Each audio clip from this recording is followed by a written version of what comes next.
Okay, attempt number 3, because OBS does not want to recognize my microphone today. Let's see if I can hear myself now, while trying to be able to understand what the heck is going on, because it is important that I hear myself in order to be able to get this stream on the road. Okay, attempt number... There we go. That's all I needed. That's all I needed.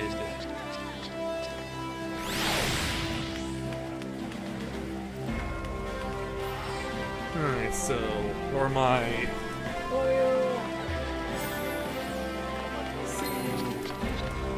Hear myself just fine on the television, and hopefully with a little luck we'll be able to know exactly what's going on tonight. So then, now that I can hear myself, and hopefully all of you can hear me, what do you say we get underway? Because, as you can see, here in Ul'dah, there are people who are crowding around one man in particular, and he is going to be leading us into the newest crossover event for Final Fantasy XIV. And for the 4th time, it will be a crossover event with another Final Fantasy. However, we're going to be doing things a little different because this is the new event that has been introduced to us, but something else has also been introduced, and it's just a stone's throw away from where we're standing right now. And for this particular quest that I noticed, I thought it would be better to bring back some old friends. And one old friend in particular will be leading us out tonight. So, as we get ready to go on this journey for the new crossover in Final Fantasy XIV, we have to take care of something else first. But it's something I'm sure that all of you will enjoy very much. So, please welcome back the original Warrior of Light, EDSS, dressed in his Maelstrom uniform and ready to embark on a journey to be able to see things through a different perspective. And for me, this is really an opportunity to bring things full circle because we have now reached the 10-year milestone since I first did my Let's Play of Final Fantasy XIV: A Realm Reborn. And because of this particular quest that we're about to start with for the evening, who better than Edie to lead us out? So, with all that in mind, greetings people of the world, Matthias Griffin back with you for the continuation of Let's Play Final Fantasy XIV Endwalker. So, as we prepare to leave this guy alone for the time being, because yeah, you can see all the people that want to talk to him, let's go over to someone who's not getting as much love, but someone who definitely deserves more. This is the Naji here, and he's standing in front of the Hall of Flames, the HQ of the Immortal Flames here in Ul'dah. And so, it is he who we will be opening things with tonight. Also, hey there Luna, welcome to the stream, glad to have you with us. So, let's get things started here tonight by speaking with Nanaji to take on the level 50 quest entitled Remembering the Past. Nanaji appears to be in deep thoughts. The determined set of your jaw, the dynamic presence, as if you're ready to leap into action. There's no mistake. You're an adventurer and a dependable one at that. Tell me, are you familiar with the name Louis Levier? Indeed I am, yeah. I've never heard of him. That's ludicrous. Oh, of course you are. Of course you are. Forgive my suddenness. I am Nanaji Nanoji, a budding writer, and I seek to pen a biography of the great man. In particular, I wish to cover his movements leading up to the calamity, and to that end I've requested an interview with the Immortal Flames. He served the Eorzean Alliance as a tactician, you see, so there ought to be someone in the Order who had dealings with him. And while my request has been thankfully accepted, there's just one problem. I don't have much experience conducting interviews, and I'm worried whether I'll be able to do a proper job. As an adventurer, you're doubtless used to dealing with people, thus I would like to ask you to accompany me in the capacity of an assistant. It would be tremendously reassuring to simply have you watching on.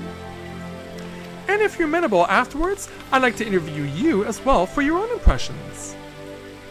For your troubles, I'll be certain to credit you as a collaborator, so please, won't you help me with my biography, that the memories of the calamity might be preserved for future generations? I can certainly do that. I am in your debt! To begin with, please come with me to Camp Drybone in Eastern Thanlin. It's a place I'd like to visit ahead of the interview. Alright, and we will see you there, Nanaji. So, let's make our way over there right now.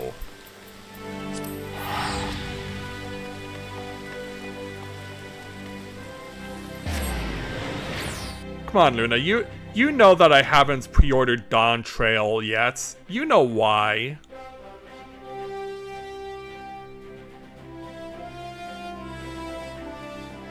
If there's anything I have ordered recently, it is the complete version, the complete edition of Final Fantasy XIV for my PS5, so that when Dawn Trail comes around and I am able to afford the money to pay for it, I can play it on my PS5 as opposed to my PS4. Yeah, come on, you know I don't have a job. Alright, so now that we've arrived here at Camp Drybone, let's go ahead and speak with the Nanaji. There you are. To explain why we're here... Oh, but I haven't even asked you your name! How am I supposed to credit you if I don't even know that much? Well, allow me to introduce myself. EDSS? The EDSS? Champion of Eorzea?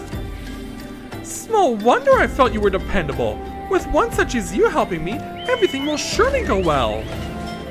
But getting back to business, the interview I've arranged is with an officer of the Immortal Flames.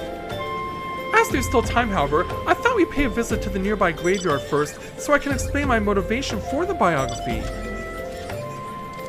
Alright, so that means we're going back to a place we know all too well. The Lich Yard at Saint Adama Landama, where we first met Cid.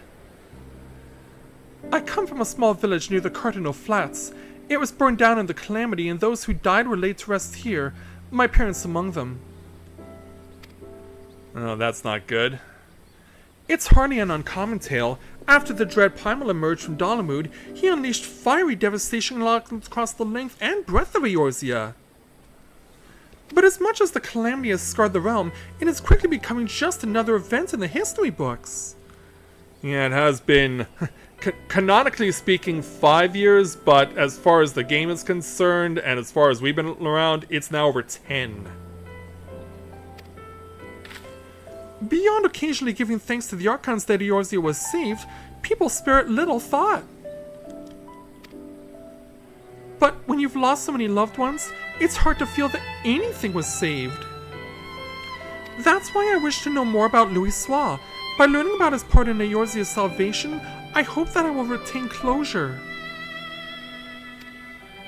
That's my motivation for writing the biography. Well, at least we know you have a purpose.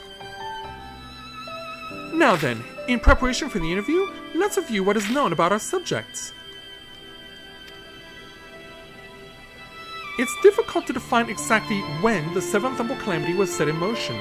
Many historians, however, point to the Empire's Meteor Project, which sought to bring Dalamu down upon Eorzea.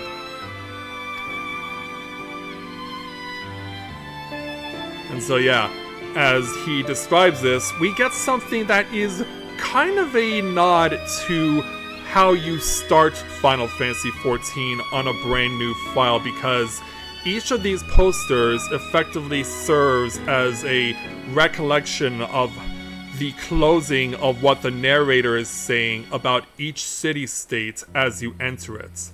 So, from left to right, when the narrator will say if you're entering Ul'dah, "By fire we are reborn," and it says that for the Immortal Flames in Ul'dah. In the middle, we have for the Order of the Twin Adder in Gridania the words Serenity, Purity, Sanctity, which are also said by the Elder Seed Seer during the Remembrance Ceremony, which is where we also met Alphinaud and Odyssey for the first time. And finally on the right side, we have the iconic Till Sea Swallows All, representing Lim-Solomince's Maelstrom. It was the year 1562 of the 6th Astral Era. Seeking to combat the Imperial threat, Louisoix founded the Circle of Knowing, an order whose objective was the preservation of Eorzea. Through its members, the Archons of Sharlayan, the Circle worked to unite the nations of Eorzea in common cause. The result was the formation of the Grand Companies in the 3 city-states, the Immortal Flames, the Order of the Twin Adder, and the Maelstrom. None of these would exist now were it not for their efforts. And also, for those who have been following me for the entire duration of this Let's Play into Endwalker, you might recognize that there are no soldiers in the Gridanian poster. The figure being represented there is Nafika.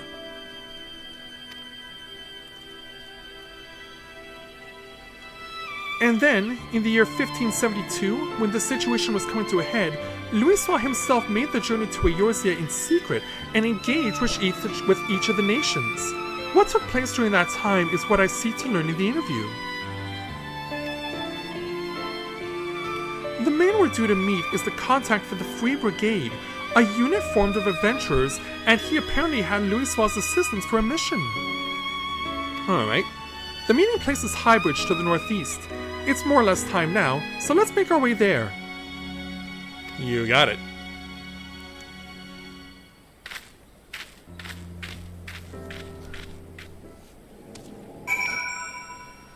So yeah, that means we have to go to a place that we've been to a few times in main story quests. So let's get on board as the sun sets here in Thanalan.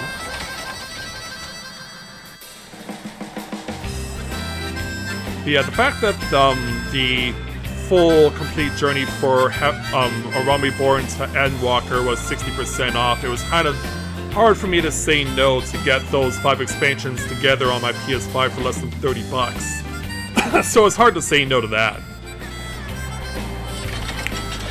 So upon our arrival here in the Highbridge area, let's go ahead and bide our time and wait for our man.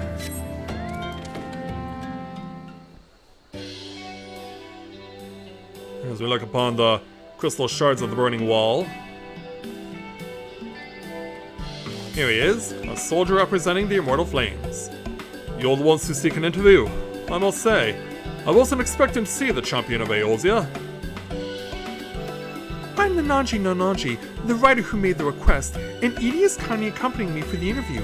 I can't thank you enough for taking the time out of your busy schedule to humor me. Come now, no need for thanks. Like everyone, I hold Louisoix in the highest esteem. If you wish to know about him, Holland Aubrey is always glad to oblige.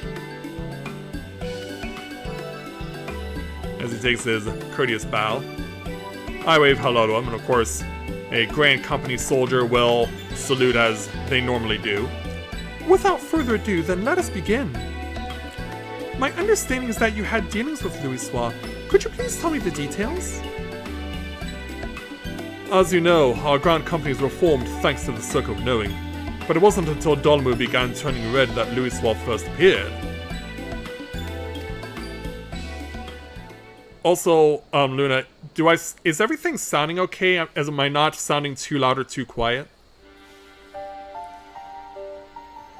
It began with the word that an elderly Elezen man had come to Gridonia who held the key to vanquishing primals.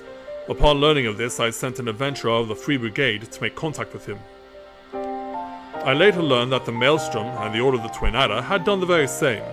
At that time, our companies weren't yet collaborating, each one only thought to stay ahead of the others.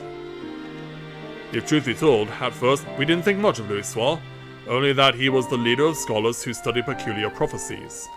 But when the adventurer reported back, our opinion of the man completely changed. Oh, thanks, Luna. Also, happy birthday.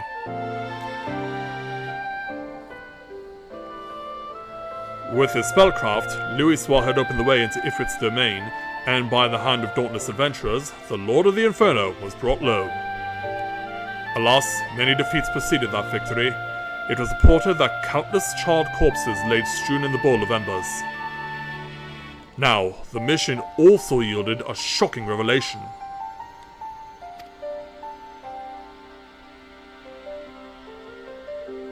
But by this particular individual. Following the battle, Legatus Nell Van Darnus of the 7th Imperial Legion appeared and told the adventurer that the hour of reckoning was at hand, that Dolmud would soon fall and cleanse the land. Yeah, backed by a whole legion behind him. That was when we realized that the Empire was behind the Red Moon's anomaly. Yeah, and for whatever reason, and this is really weird, Nail is presented as a male in this story. But for whatever reason, in other situations, including when we're fighting the Ruby Weapon, Nail is presented as a woman. So I don't know why Square Enix decided to retcon that.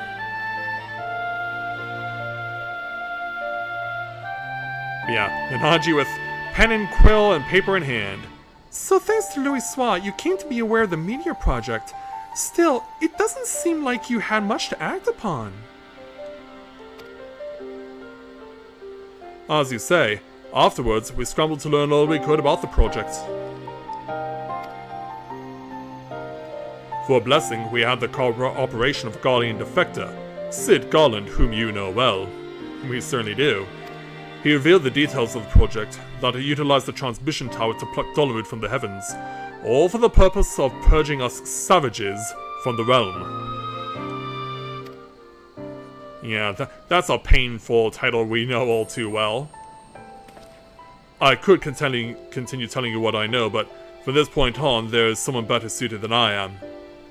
If you are interested, I'd be glad to introduce you to this individual. What say you?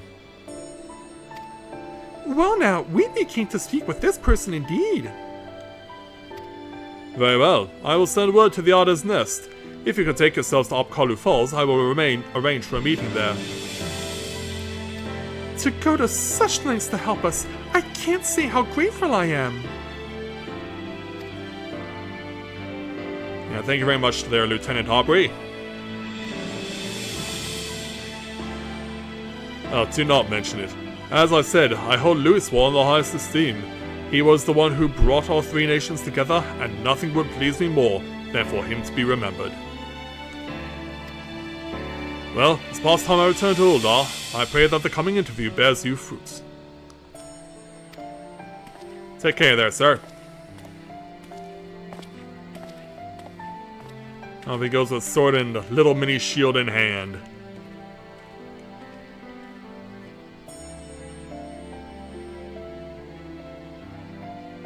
The lieutenant certainly has great respect for Louisoix. And thanks to him, we have another promising interview. Come, let's head to Gridonia where the Archon had sojourned. I will see you there.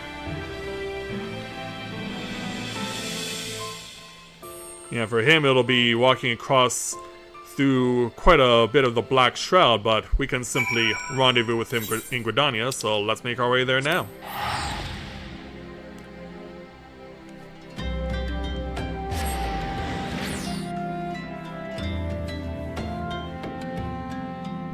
Yeah, anything particular that you got for your birthday there, Luna?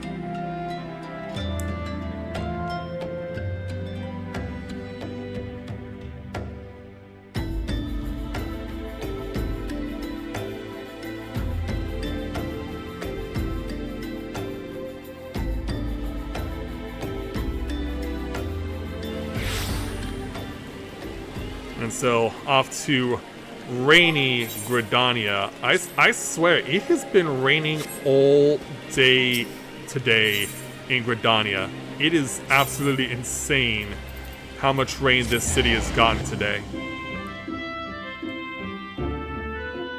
Because yeah, in testing for all the stuff that I was going to be doing for this evening, it's just been non-stop rain. Hopefully the Black Shroud doesn't start flooding.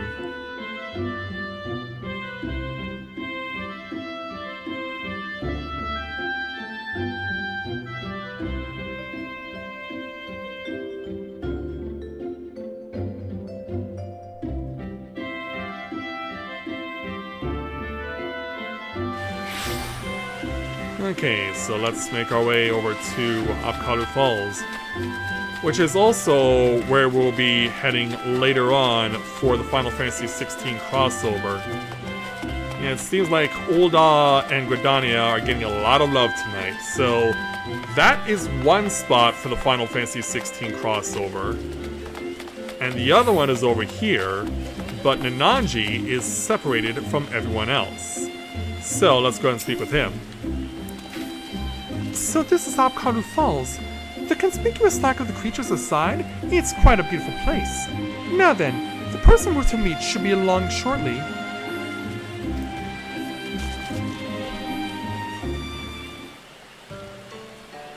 So as we chat in the driving rain, that just won't stop, here comes a soldier from the Twin Adder. I was told that there were those who wished to learn about Louisoix, and who should one of them be but the champion of Eorzea? Well met, I am Lieutenant Cyril Fulk of the Order of the Twin Adder. And it's nice to meet you, sir. He'll of course salute us with a classic double arm salute. Nananji at your service. Thank you for sparing the time to speak with us. Think nothing of it. I must say, though, that Lieutenant Aubrey chose the perfect spot for the subject matter. Oh, did he? And yeah, Nananji's like, go on. Louisoix spent much time in rumination here in the days before the calamity. We Gridanians being somewhat reserved by nature, at first, the citizens kept their distance.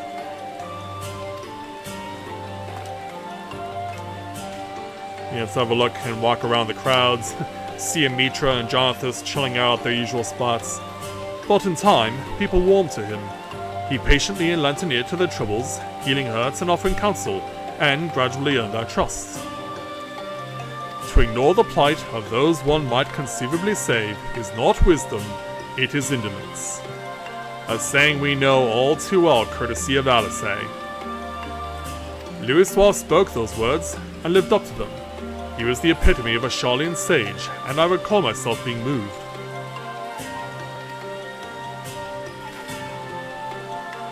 Now, shortly after we had become aware of the Meteor Project, the hamlet of Kroimil was attacked by the Primal Garuda. Both soldiers and civilians were among the casualties. And that's when he gets a determined look on his face.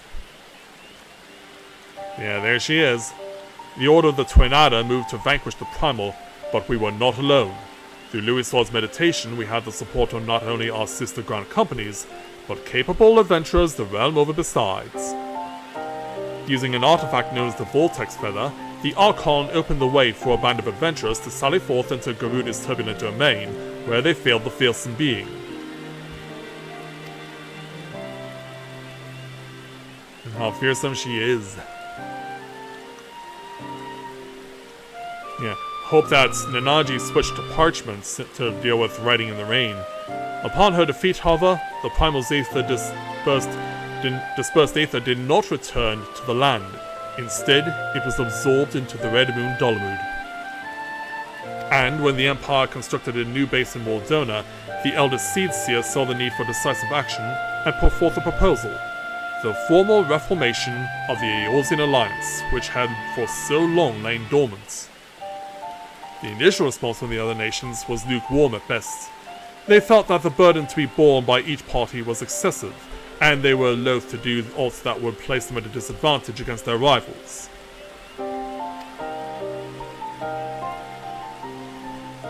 But as we can see in time, that changed. But the revelation that a lunar transmitter had been erected in the Imperial base prompted a change of heart. The tower controlled Dolomu's descent. If it could be destroyed, then the Meteor project would be forestalled. After having been constantly on the back foot, our nations were motivated to join hands, that we might strike a decisive blow against the enemy. Thus was the Eorzean alliance formed, as the Circle of Knowing had hoped.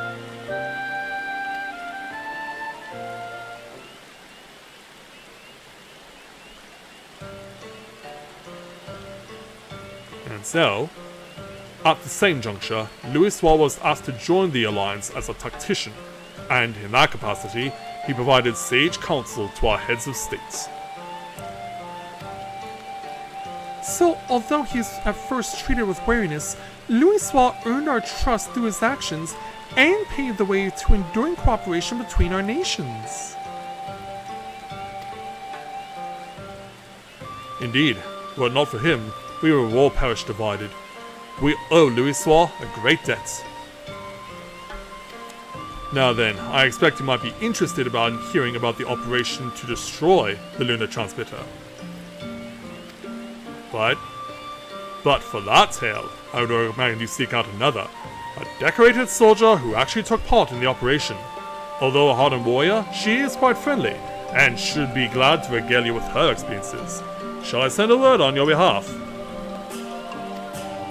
We'd be duly grateful. Very well. If you could take yourselves to Maelstrom Commander Nimson Mincer, I shall see to it that she knows to expect you. With that, I shall take my leave. I pray that the biography is a success. So, away goes Lieutenant Falk.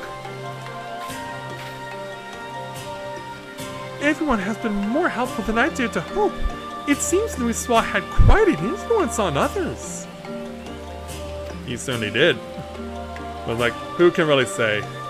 That interview gave us some valuable insights into his character, and I'm eager to see what we'll learn in the next. Come, let's head to Limsalaminsa!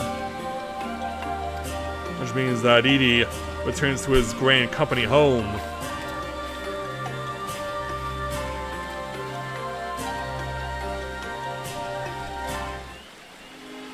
So as everyone continues on with the 16 crossover, which we'll get to later, let's go back to Limsalaminsa.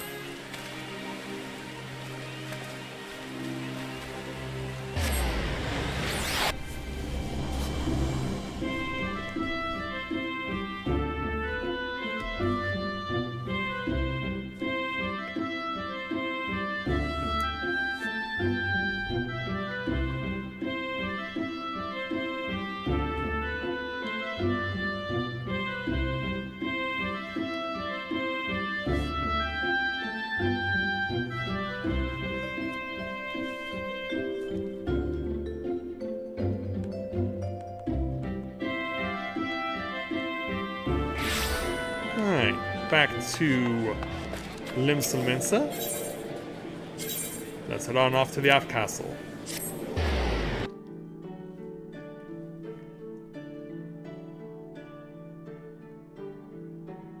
Yeah, Limsalaminsa actually does not get included in the 16 crossover. It's just limited to Ul'dah and Gridania, but you'll see that as we get to it later on.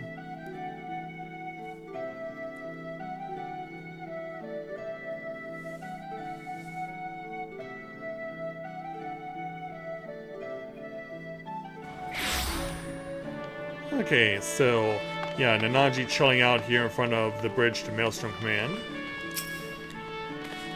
And there it is, Maelstrom Command. Shall we then? So for the previous two representatives from the Grand Companies, those are characters that we've never seen before. This one, though, we have. Storm Commander Rashat Riki has been in the canon for A Realm Reborn, especially when we began the process to deal with Titan. Lieutenant Assess, ever a sight for sore eyes. And you must be Nanonji. Rashat Riki at your service. I understand you wish to hear about the operation to destroy the lunar transmitter.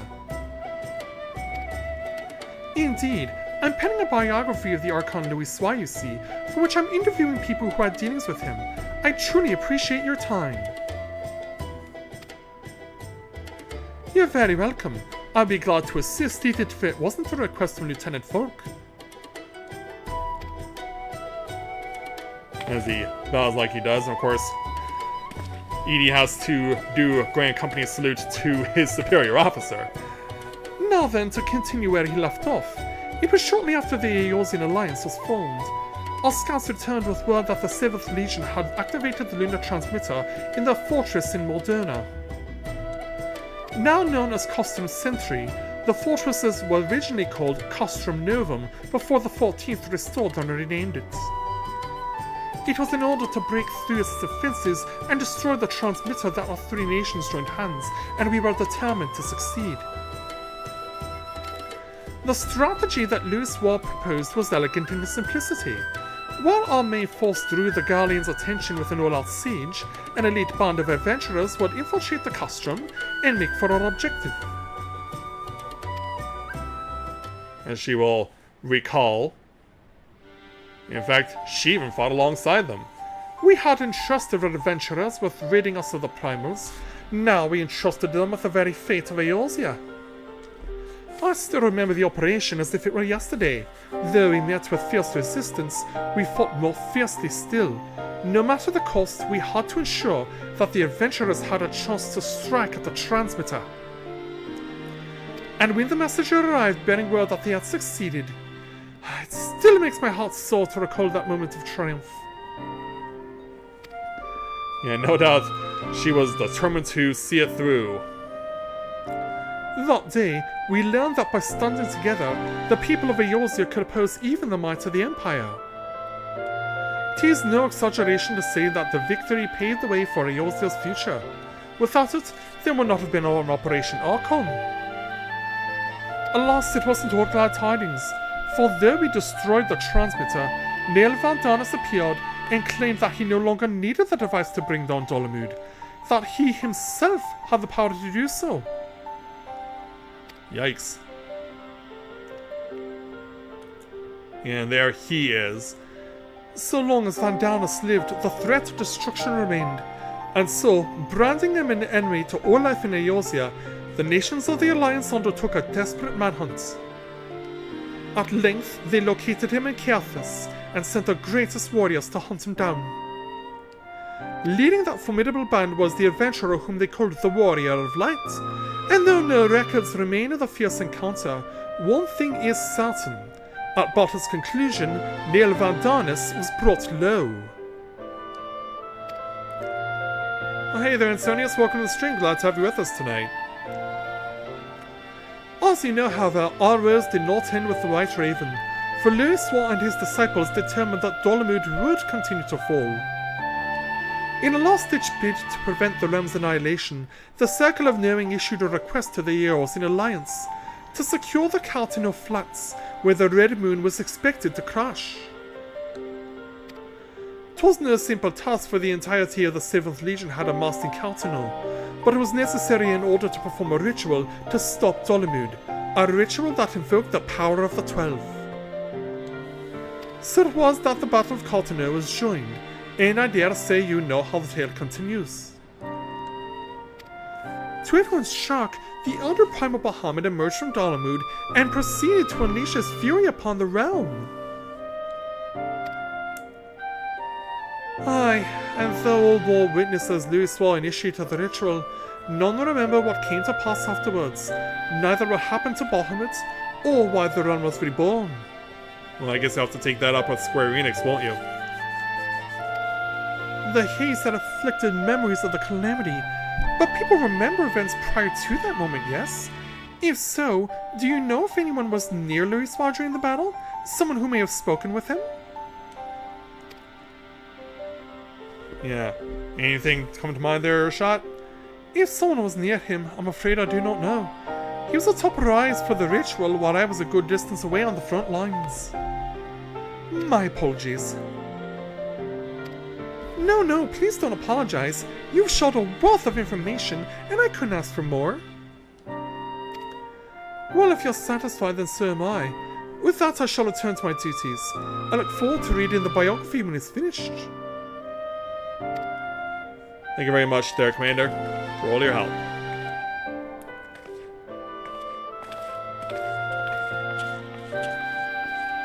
Oh, Luna. Jeez, why didn't you mention that before? Alright, so we conclude this quest by speaking with Nanaji again. Now, I have a grasp of events leading up to the calamity, and yet... And yet what? Oh, forgive me, I was deep in thought. In no small part due to your help, I managed to learn a great deal. But there's still more that I wish to know. Might I trouble you to accompany me a little longer? If you're willing, please let me know. So, yeah, there will be more of this quest, so for completing this quest, we get 13,455 experience points and 770 gil.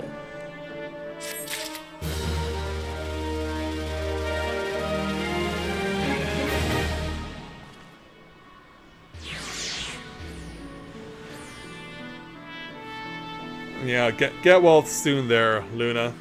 Make sure that you do.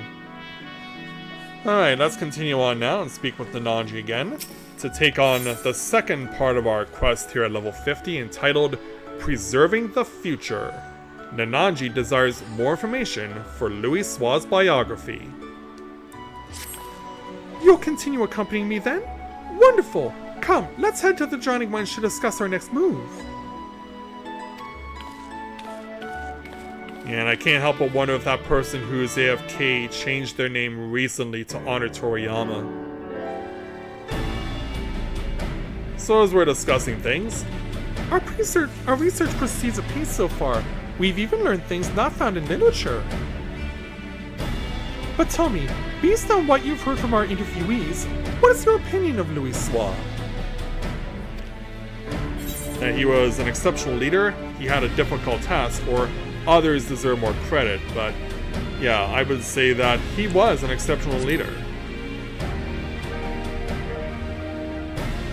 I agree. He possessed great leadership. If not, he couldn't have established the framework to realize his plans, no matter how brilliant they may have been.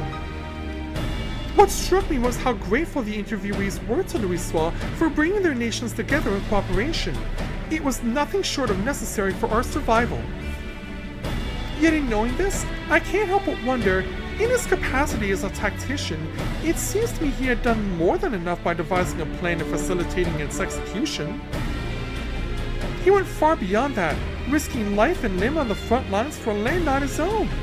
Perhaps he needed to be there for the ritual. Perhaps he felt a sense of duty.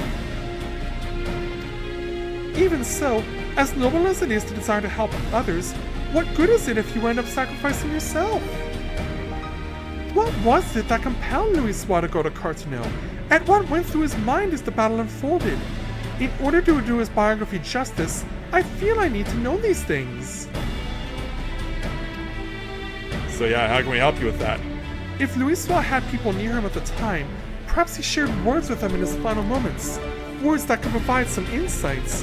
But where to begin searching for such individuals, assuming they exist? Yeah, let's ponder this. As Baderon, the proprietor of the Drowning Wench, comes and pays us a visit. Sorry friends, but I couldn't help but overhear your conversation. Just so happens I know a bloke has served among Louis Sua's guard at Cartano. Oh, do you?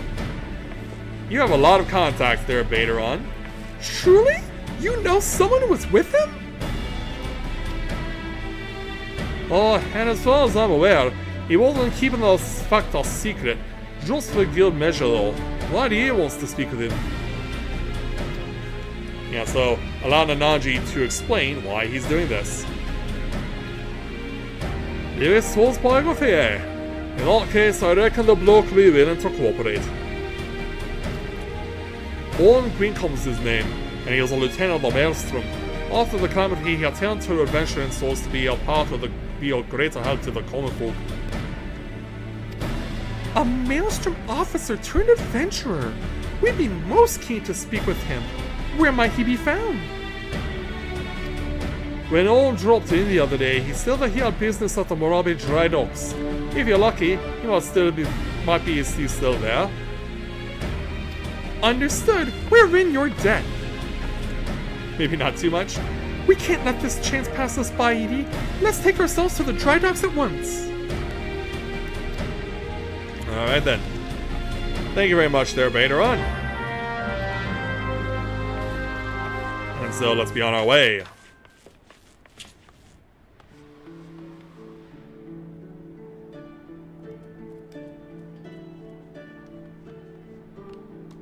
So off we go to the dry docks.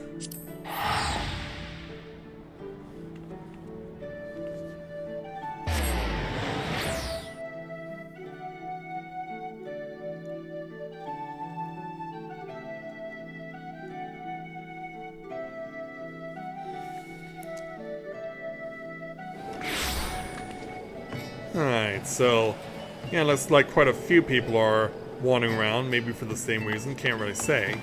So let's go ahead and speak with the Naji. Right, where could Orin be? In hindsight, we should have asked what he looks like.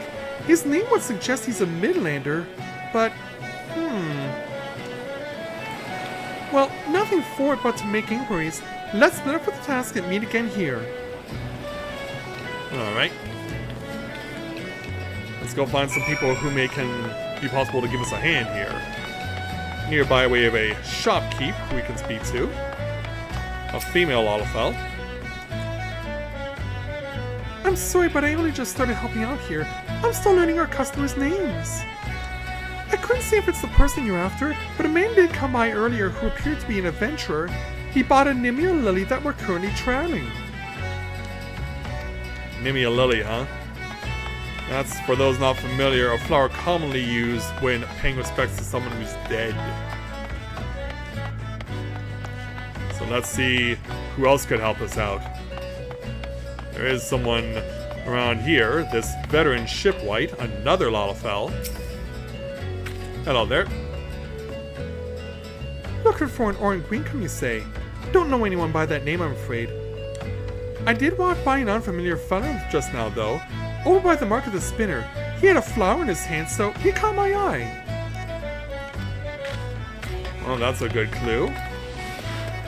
And then, in a break from Lalafells, we go to the complete opposite direction with this rugged importer who perhaps we shouldn't be surprised that a big, strong guy like him is lugging around a crate. Hopefully you don't hit me in the head with that. Oh, as it happens, I spoke with him just earlier.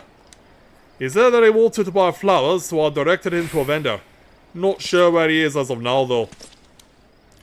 But we found out earlier, so you have an inkling as to where Orin might be. Time to rejoin the Nanji. Yeah, do not hit me in the head with that crate. So Nanaji is conveniently right over here. There you are, Edie. Were you able to learn anything? Indeed I did. So a man who could be Orin bought a Nimia lily, then went to the Mark of the Spinner. If we hurry there, we might be able to find him. Let's go! Well, this is about time to start having coughs occurring.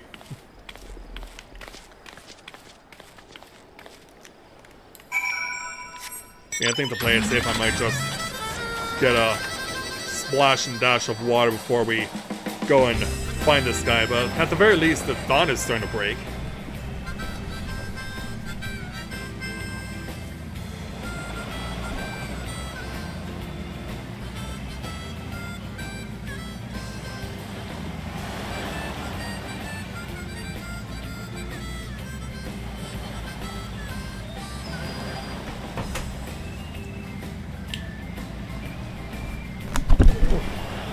Ouch. That kind of hurt. I kind of bumped my hip on the table I used my microphone. Alright, so we do see the Mark of the Spinner where we're going to be stopping. So, yeah, of course, this is one of the many places we come to whenever you're beginning the process to take the Ceremony of Eternal Bonding. Let's go ahead and wait here for a while to see if our man shows up. As the lighthouse does its thing on the horizon, and we see some of the beautiful islands. But yeah, hey there, Nimia.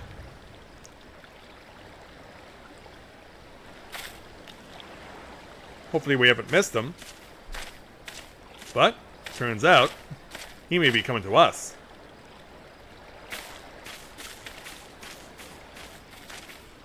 Hello there.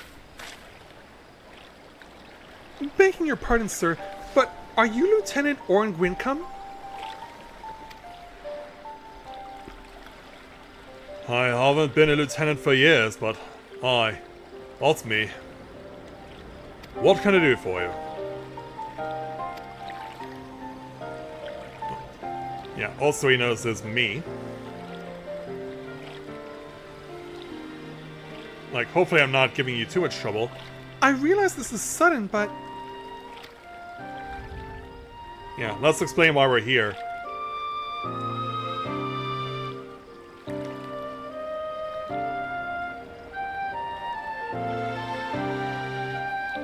So as we get closer to dawn...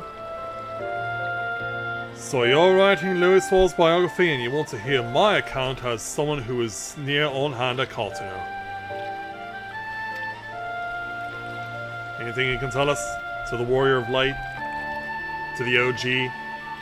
There must be a reason that you're here too. The Warrior of Light who led us to victory in Operation Archon. Very well, I will tell you my tale.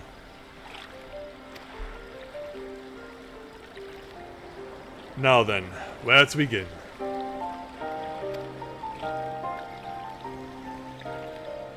Yeah, take your time.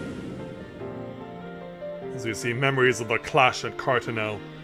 As you know, the battle was fought over the land where Dalamud was expected to fall. In the beginning, neither side was able to gain the upper hand, but when the Imperials deployed their Magitech armor, our ranks were thrown into disarray. Yeah, kinda hard to beat something like that. Those charged with protecting Louis Soir, like me, could only watch the carnage from afar, and though our forces managed to hold out thanks to the adventurer contingent, we sustained grievous casualties. But the real tragedy was what followed. As Dalamud hurtled towards us, it began shedding fragments of itself before finally bursting open to unleash the primal Bahamut. And there it is. As all below looked on in shock, the battle completely forgotten, Bahamut took wing and spewed fire all over the land. Men and Magitech armor alike were set ablaze and sent flying like so many insects. I only realized that I had stopped breathing when a commanding voice broke my trance. You've done enough, Louis Soir told us. Now fly! Fly and save yourselves! But like my fellow guards, I wanted to remain. I couldn't charge into battle beside my comrades. At the very least, I would do my duty here and protect Louis Soir to the last.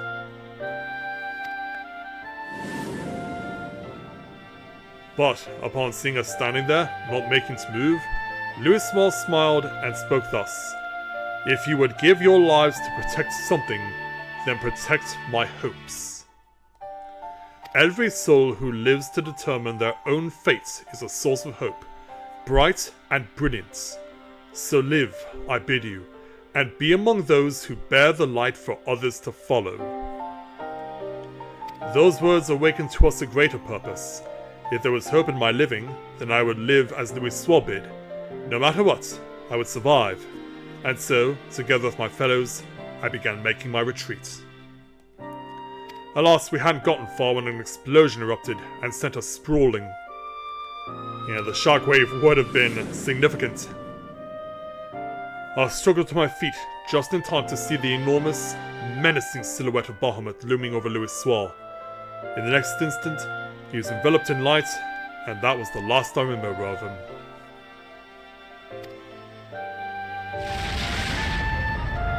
And thus he faded into history. And perfectly timed on sunrise. Louis Soir's final moments.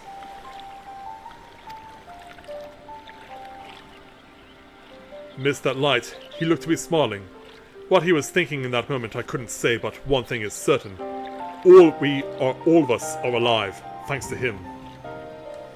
Yeah, not exactly very grammatically correct line there. Following the calamity, it was reported that Louis Soir had defeated Bahamut and said about the land's miraculous regeneration. Do you believe this is the truth? Yeah, it seems he does.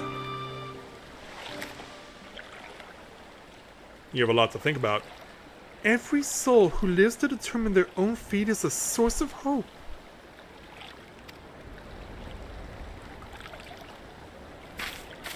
Yeah, including me. What we've learned has reaffirmed my belief, Edie. The belief that Louis Soir was not an all-powerful savior one reads about in tales, but merely an ordinary man. Well, that would be putting it lightly. But that man never forsook Eorzea. No, he stood for this realm to the last.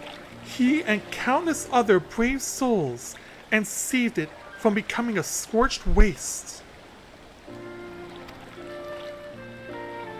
Against unimaginable adversity he fought, and at the cost of his life, paved the way for a brighter future for us all.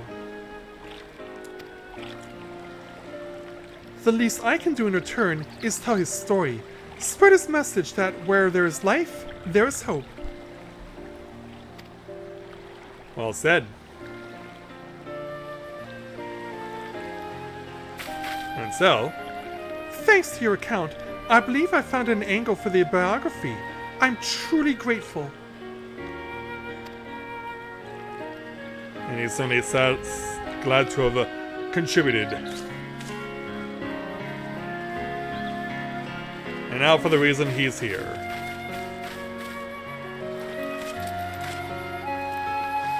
To present a Nimia Lily to Nimia the Spinner herself.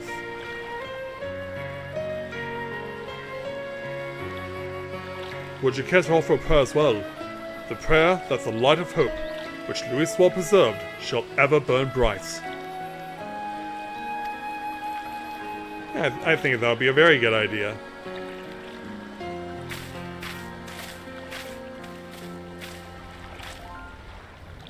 And so, let's all do it together.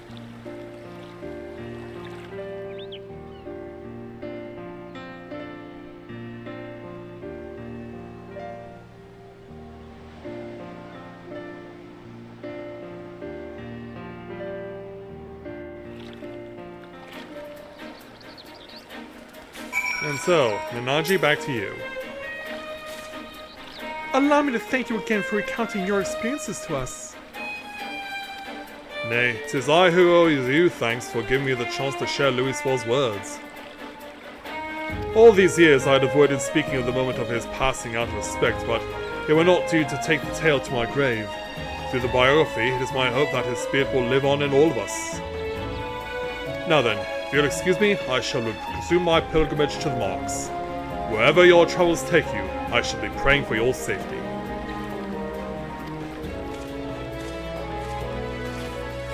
And with that, Nimia lilies, the symbol of safe passage. As Louis stood there in Cartano, I wonder if he likewise prayed for someone's safety. probably his family. At any rate, these interviews have yielded everything I'd hoped for and more. Come, let's return to Ul'dah. I'll have your reward for you at Ul'dah at the Hall of Flames. And we will see you there. Still, back to where it all began in Ul'dah.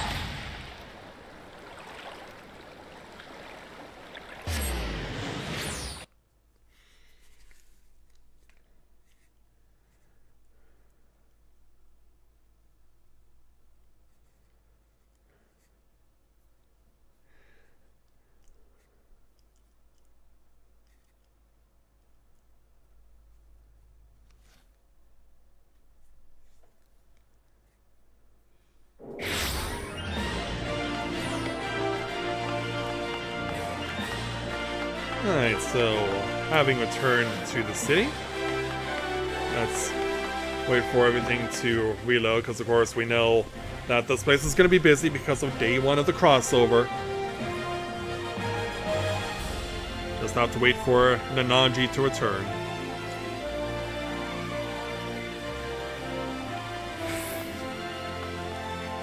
Ah, there he is. Alright, Nanaji, let's close things out. There you are. I ended up troubling you longer than I had intended, but it was a truly fruitful series of interviews.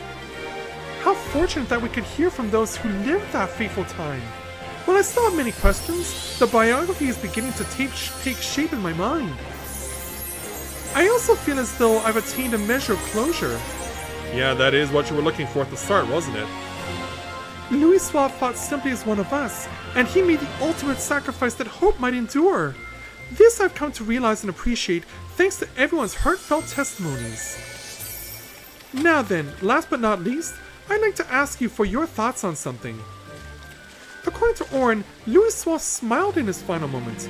As he was enveloped in light, what do you imagine he held in his mind? Yeah, was it the image of mankind thriving in the future, or is it pointless to speculate on such things? But no, we want to be the optimist here. I see. I appreciate your thoughts. As I pen the biography, I'll be certain to remember your words. Well, sad though it is, it's time for us to part ways. I'll set to work on a draft, and I won't rest until the biography goes to print. Thank you for all your help, my friend. I couldn't have come this far without you. And we're certainly glad we could help you there, Nanaji. So, you don't have to wait until you made it all the way to the end of Endwalker to get this quest. You can get this quest once you've beaten A Realm Reborn 2.0. So, once you've done that, you can start taking this pair of quests and get the rewards that come with it. So for completing part 2 of this quest and this particular storyline, we'll take our 13,455 experience points, 827 gil, plus we also get the End of an Era Framers Kits.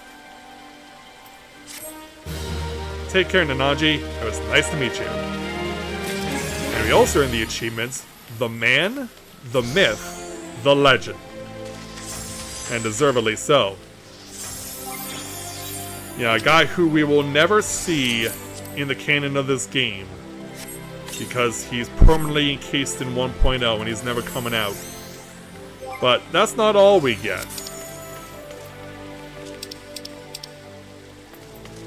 When we also get the achievement for doing this, hopefully we'll get the load. Yeah, so yeah, there you see what we get out of that. So yeah, I was thinking of something else, but no. This is what we get for the achievements, and deservedly so. So that was the first new addition to Final Fantasy XIV tonight, but of course, we all know that something else has to be taken care of as well. And for that, we are going to thank Edie for his work, but it's time to pass the torch on to someone else.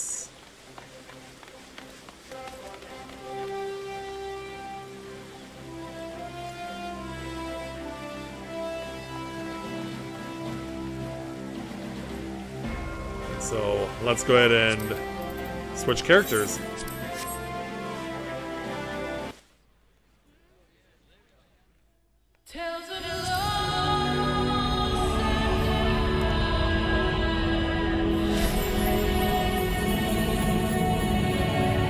And for this, we're gonna ask Mathia to do this one.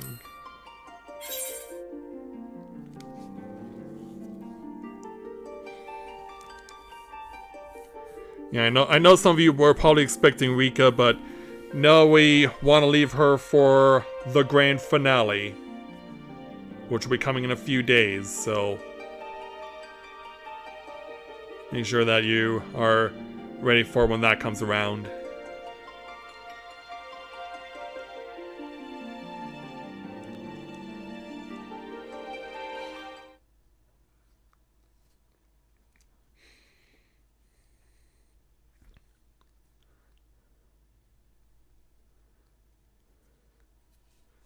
Just to keep things interesting.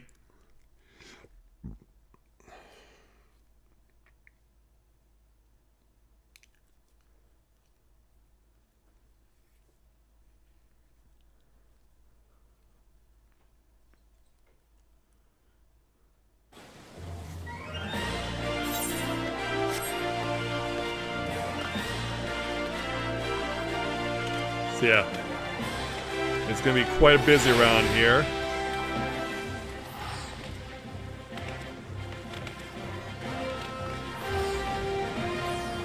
So as this new day has begun here in Ul'dah, it is time for us to get on with the main event of tonight's stream. And for that, we are asking Mathia to take over the reins for this one because this is going to be quite the journey, and he is the one who I believe is best suited for the task. So, over here, as you've been noticing all night, this throng of humanity has been wanting to get word with this guy. He's in here somewhere, this neophyte adventurer. So yeah, we need to find out why so many people want to talk to this guy. So let's go ahead and do just that. Let's go ahead and speak with our neophyte adventurer as we begin the journey for the Final Fantasy XVI crossover, beginning with the level 50 quest entitled A Land on Fire. The neophyte adventurer seeks the Warrior of Light. Forgive me my boldness, but you are Mathia Griffin, are you not? Indeed. Am I Mathia Griffin? Yes, I am. I'm the one who's hosting the stream. Then my search is at an end. A begoggled gentleman tasked me to find you, you see, in the hopes of entreating your aid with some matter he deigned not share with me. Really? Pray remain here, and I shall fetch him at once. Yeah. He goggled. That does sound like someone we know, but is it actually that person? Greetings, champion! Yep, as it turns out, it is indeed the Wandering Minstrel. He visits us during the Rising, but this time, he's joining us here. 'Tis I who implore the young adventurer to facilitate this impromptu audience. As for the I have a request that you and you alone can fulfill. Pray listen well, for my tale begins with a most unsettling dream. Well, tell us all about it. In it did I behold the evening sky, boundless and shimmering. As I drank deep of its beauty, I spied two stars sailing across the inky expanse. One of purest white, the other blushing scarlet. Their courses set such that they might pass without collision. Sharply and suddenly, the scarlet star shifted its trajectory. High above a burning landscape did its path intersect with that of the white star, the conjunction marked by a brilliant explosion of light. Even in slumber I was awe-struck by the spectacle. Yeah, but what does it mean? But yeah, how are you roping me into this there, Wandering Minstrel? Yeah, I seem confused by this. I do not wish to make any claims of certainty, and yet, whatever greater meaning this vision might hold, I am convinced that the blazing white star represents the Warrior of Light. In other words, you. I am sure these portents indeed foretell future events. You are thus fated to encounter the Scarlet Star, whomsoever they may be. I therefore humbly request that you accompany me to the burning land from my dream, that I might witness the vision's denouement, and will compensate you for the trouble, of course. Alright then. The question is, which territory in Eosia might be considered burning, metaphorically or otherwise? Yeah, let's mull this over. Is it the Bowl of Embers where I battled Ifrit? Or more specifically, Edie did? Is it the Burning Wall in Eastern Thailand? Because that certainly sounds burning.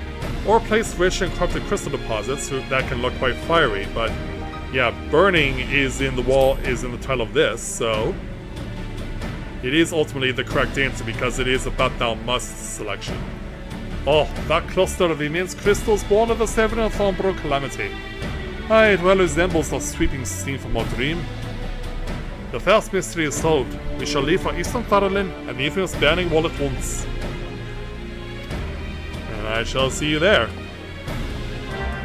Quest accepted with the fancy logo from Final Fantasy XVI on it. And yeah, if you want to come along, Luna, by all means. So, it's time for a return to Camp Drybone.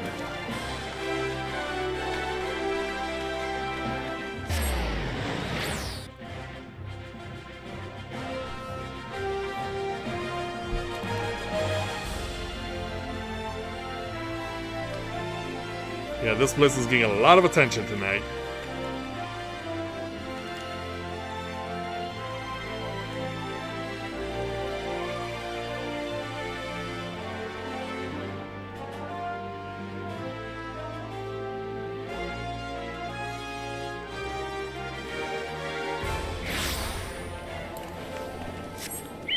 Alright, away we go.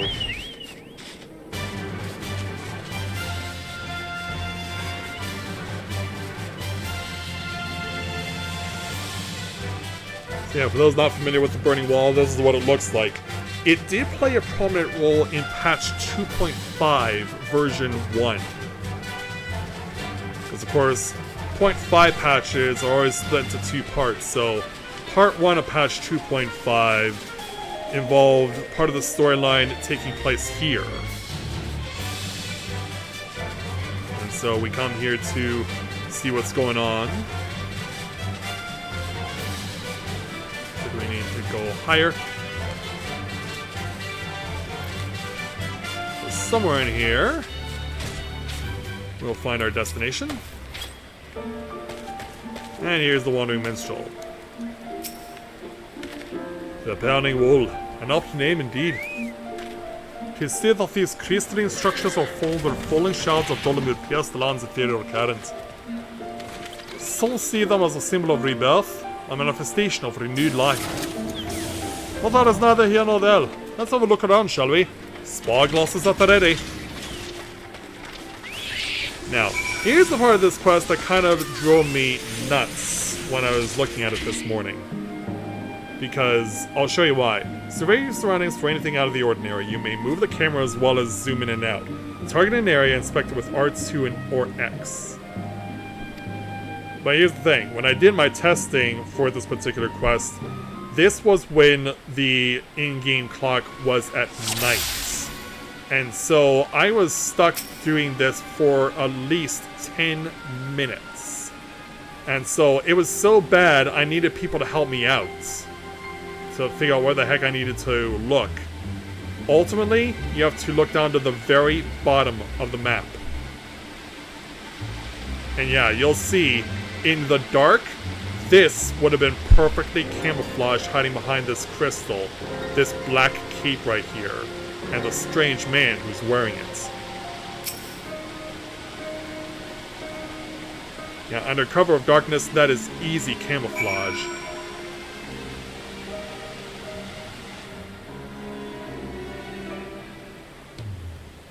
So, yeah, let's tell the Wandering Minstrel what we found.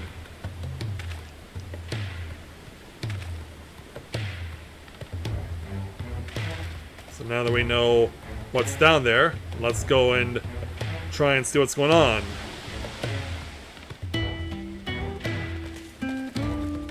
This man in the black cape is out like a light.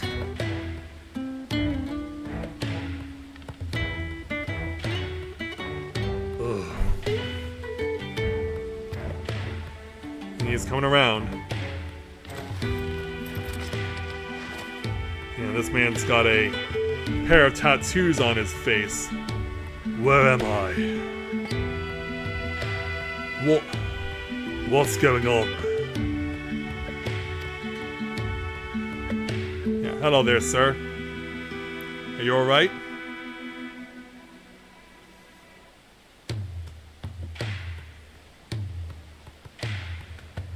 Once we get him on his feet, he's still nursing his shoulder. A dream led you to me. I understand how absurd that may sound. We ourselves were unsure of what awaited us here. As to who we are, I am content to be known as the Minstrel. This stalwart hero is Matthias Griffin. Might we have the pleasure of your name? Clive. The last thing I remember was the ruins. Well, it's nice to meet you, Clive, but what ruins are we talking about here? Yeah, problem is, he's also got a headache. My head. Where? How did I come to be in this place? 'Twill seem you are not senseless. Confusion is to be expected. For safety's sake, I suggest we make for town and have a frontispiece physician look you over. I shall see our patient receive proper treatment. Would you mind waiting for us at Scholar's Walk? Yeah, saying we're going back to Oldar.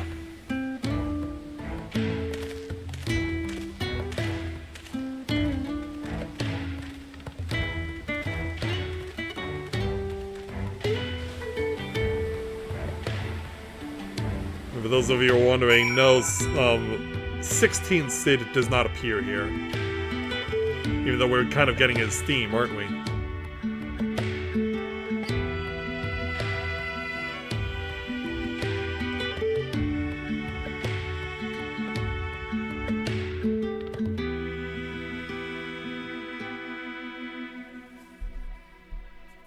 Yeah, of course, everything takes a long time to load on day one of a new special events.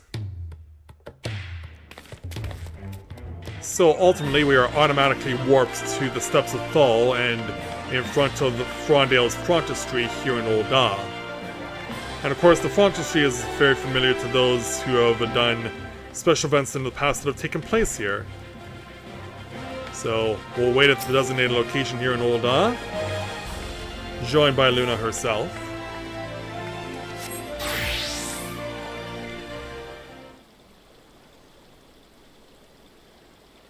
As soon as we bide our time. Hey there, minstrel. Our foundling has been cared for as we speak, but I am told he should be released soon. Hopefully, 'twas not that a bite of food and a little bed rest couldn't cure. Hope so. Yeah, let's talk about random things.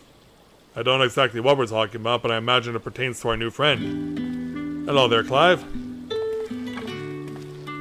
It was kind of you to wait. Thank you. What were your condition? Much improved.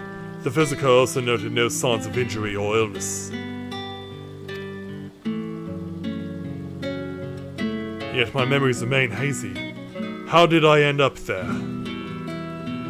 Whatever I was doing, it was important. I'm sure of it. I must return as soon as possible. I'll see. We cannot leave him in this state. We must help him restore his memories and find his way home. What of this city, Clive? Do any parts of Uldor strike you as familiar? Well, there is a desert city where he comes from, but it ain't this.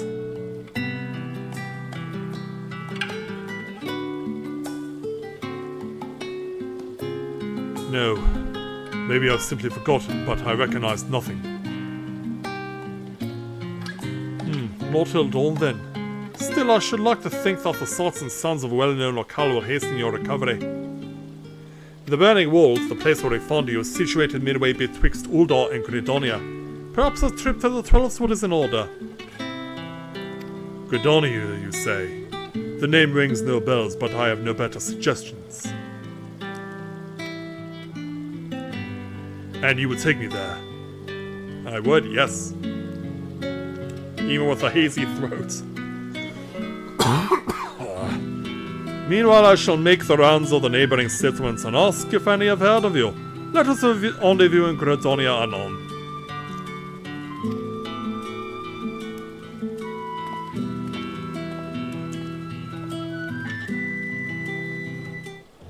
Yeah, we have to speak with Clive before moving on, so let's do that.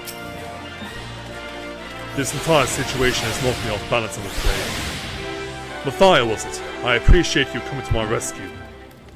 Still, you must have your own business to attend to.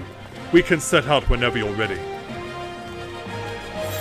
Well, before we do that, let's take 11,700 experience points and 714 gil.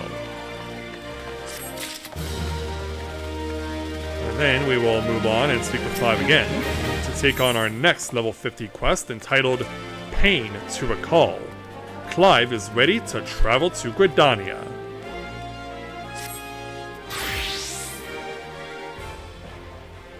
Are we ready? Then let's head out.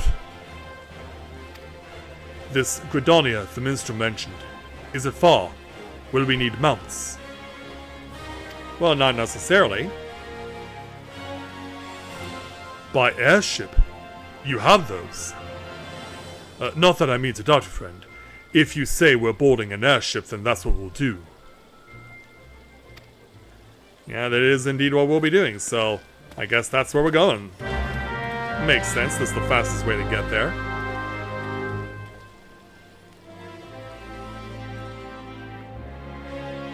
And So yeah, we'll be expedited right to the airship landing.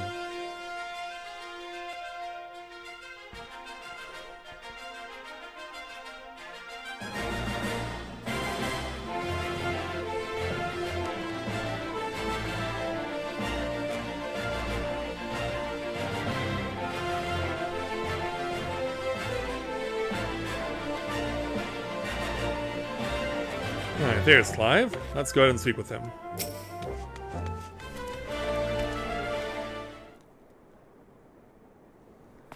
Mathia, if I may ask a foolish question, do these airships of yours actually fly? Oh yeah, they do. A foolish question indeed then. Your expression tells me as much. Yeah, first time traveling by airship, or is there no airship travel where you're from?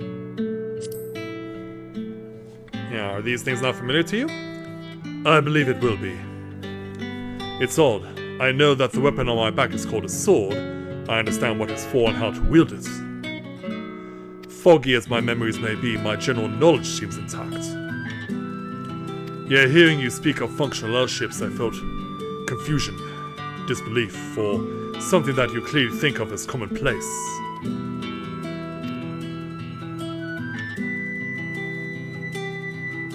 And so, I can make no sense of it. Where was I before now? But dwelling on this is pointless. Forward is the only way. Indeed it is. So, let's hitch a ride to Gridania.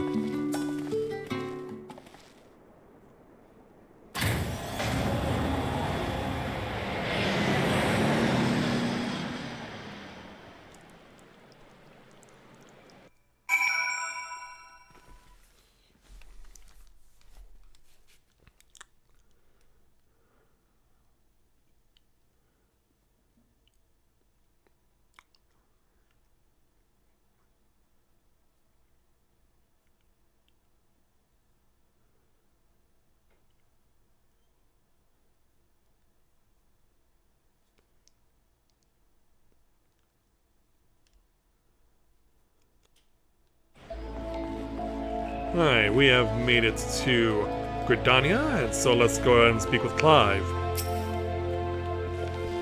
To feel that bracing wind, the deck shuddering beneath your feet as you rise into the sky. My memory may be faulty, but that was an experience I'm sure I'll not soon forget. So, this is Gridania? It seems very unlike the city we just left. Where to begin? I think it best if I follow your lead. Okay then, Clive is now accompanying you. So, let's try and begin the process to see how much we can help him out. We begin at this circle over here to activate the next quest part. This tavern, it reminds me of somewhere I've been before. But have you ever been to the Carline Canopy? No, it's no use.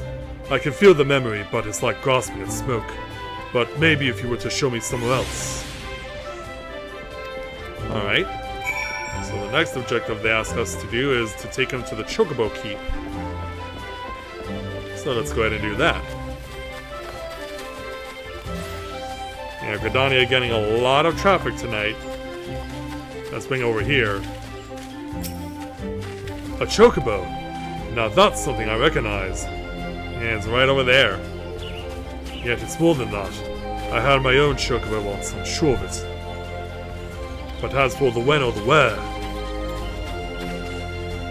yeah, we're still figuring that out. Now in front of the main Aetherite.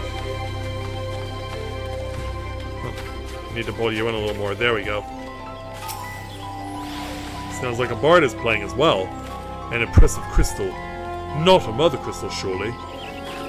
Yeah, this ain't one of those. No, not nearly large enough. When I try to remember the fog in my head, all this seems to go thicker. Oh, maybe we can find out why. So let's go around everything. No one needs to worry there, Wood Whalers, he's with me. We'll need to change, though. Now, we are approaching the Adder's Nest, so probably wouldn't make sense to dress appropriately.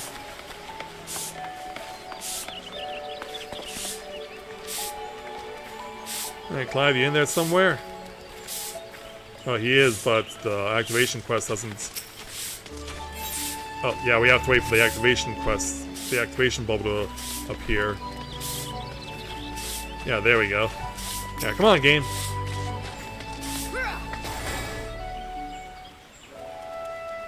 So as the sun sets here in Gridania,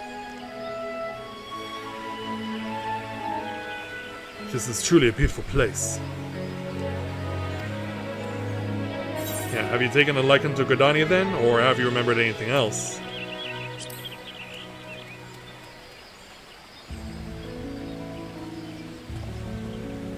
Brief flashes of this and that, but nothing to suggest I've been here before. I just can't shake the strangest feeling. And what's that?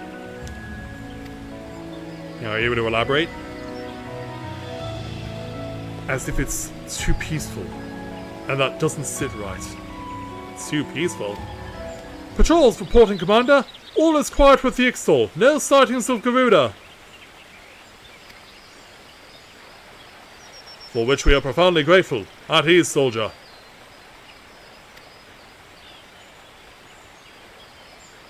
Yeah, that was pretty loud. Did he say Garuda?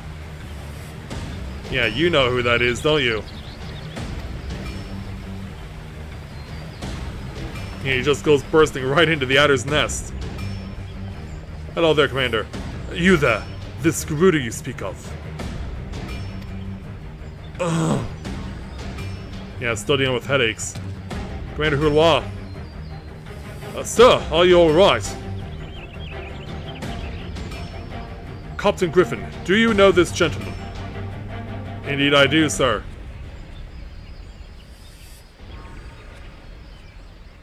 Memory loss, you say? I'm sorry to hear that.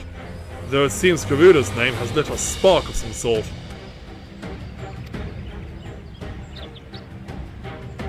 I was in a battle with Garuda. I fought her, I'm sure of it. You did? Please, you must tell me more. Anything might help me remember my past. Of course, Gridania owes a debt of gratitude to any who stood against that destructive fiend.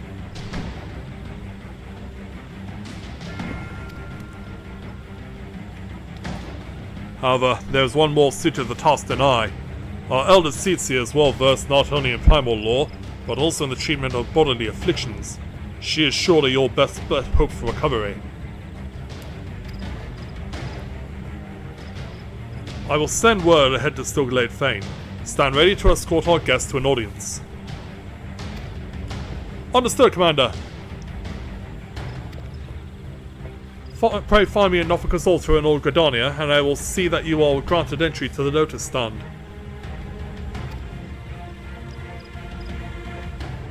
And we will see you there.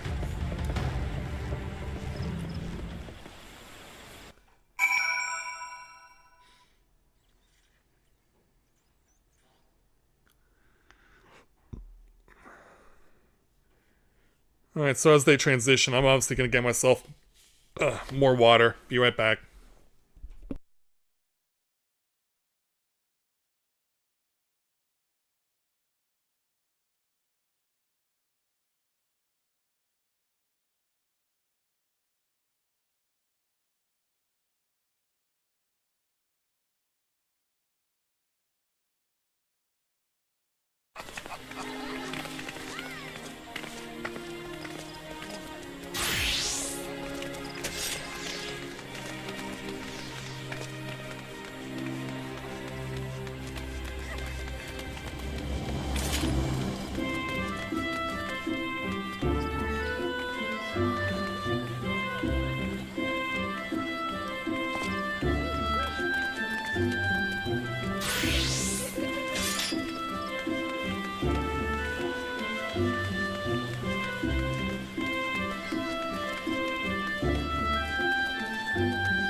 Huh, and I'm back.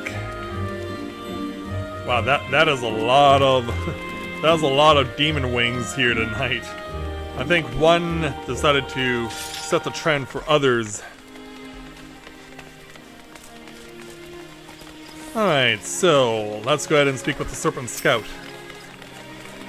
The Lotus Stand lies just ahead. If you'd follow me, please. Hey there, Baba. Welcome to the stream. Glad to have you with us. So the next day, Clive and I are shutting out. Greetings, honored guests. Greetings, Elder Seedseer. Good to see you again.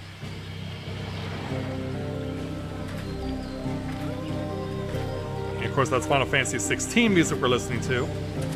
Commander Hulwa has apprised me of your friend's condition. This is he? Yes, it is. A pleasure to meet you. I am Kane Senna, Elder Seedseer of Gridania. I thank you for your gracious welcome. I am Clive, though beyond that I fear my introduction may be lacking. Please concern yourself not with proprieties. 'Tis your memory loss we are here to address. I am told Garuda's name awakens some previous recollection. Yes, in the instant I heard it, a hazy vision of battle arose unbidden. I think perhaps if I could hear more of Garuda. A wish easily granted.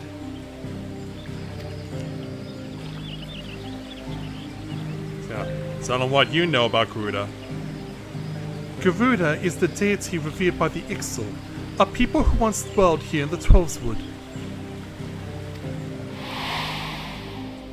She appears as a winged entity, half bird, half woman, who commands the wind itself. Most frightening, however, is her capricious temper, as unpredictable as a howling storm.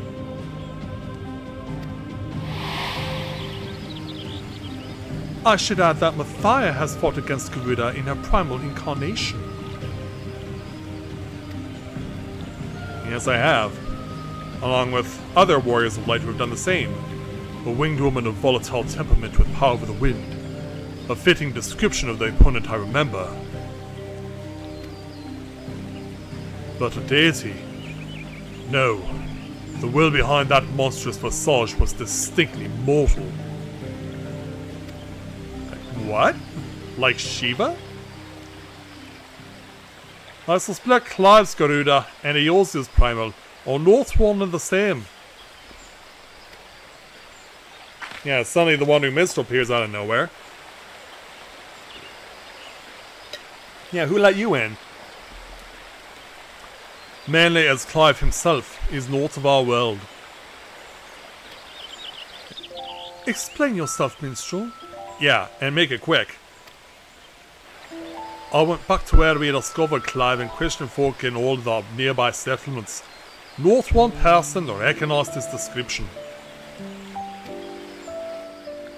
Such a distinctive tattoo, escaping the notice of every local rumor monger for moms around. Improbable to say the least. Yeah, that is kind of a hard face tattoo to miss. That led me to consider another possibility, one consistent with past accounts. I have heard of visitors from other worlds somehow stumbling through reality's curtain and finding their way to our star. That's like we've seen in 13 and 15 crossovers and 11 as well. My brand. It's the mark of a bearer. Yeah, as you're still dealing with headaches. Does it pain you to remember?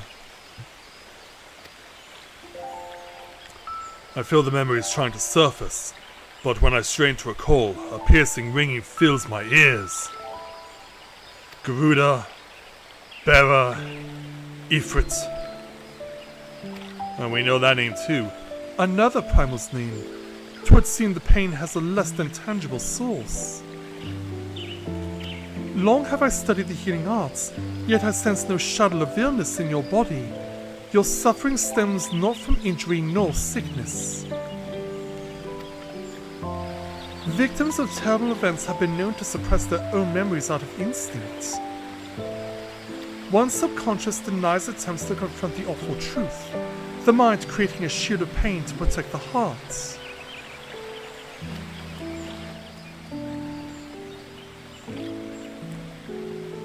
The barrier is of my own making. How then am I to overcome it? With our aid, of course. Yeah, we can help you with that. Fate has brought us together, and together we shall triumph over this adversity. If you're so willing.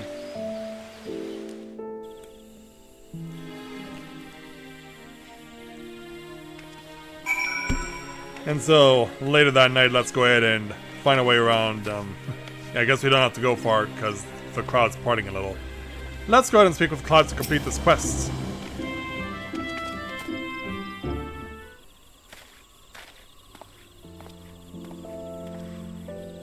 So, you think me from another world? And my memories of said world are not like to return unless I acknowledge some terrible truth. A truth my mind refuses to remember. 'Tis a confounding dilemma, I agree, and I had given thought to a solution. I believe that the shackles which bind your mind may yet be struck off in the heat of battle. A drastic measure perhaps, especially when you're not at your best. Which is why I turn to you, Mathia. You are the twin to Clive's wandering star. Your involvement is no accident. The path I see is thick with thorns, but if you're the will to walk it, then gear yourself for war and await me at Rapkalu Falls. Yeah, that's kind of a weird place to go to battle, but we shall take our 11,700 experience points and 995 gil.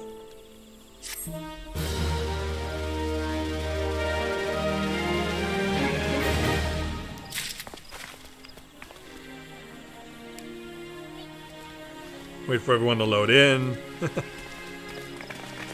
Alright, time to move on to our next quest. Let's go ahead and speak with Clive again for the completion of this Final Fantasy XVI crossover for the level 50 quest entitled The Path Infernal. Clive seems somewhat bemused. The minstrel has a plan, it seems, but he shares little beyond confusing metaphor. Still, I'm willing to indulge him if it means making progress. We're to meet him at Opkalu Falls, right? And where is that to be found? It's actually not that far. Good, not far then. Let's get on with it. Let's get on with it indeed. So for the fastest route, we're going to go ahead and make our way over to Miketo, and then from there we'll head on over to Opkalu.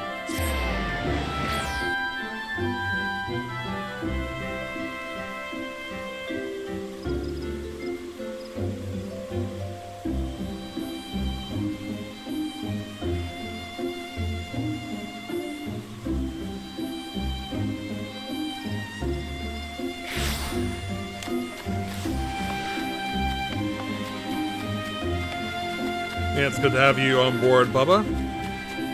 How are your Easters, if you don't mind me asking? 'Cause I don't think I asked that yet.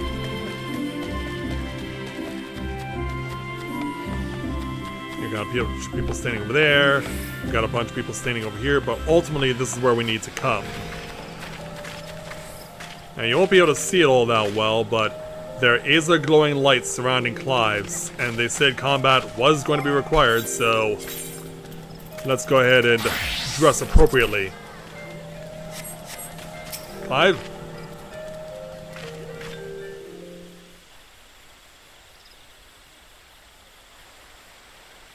This place.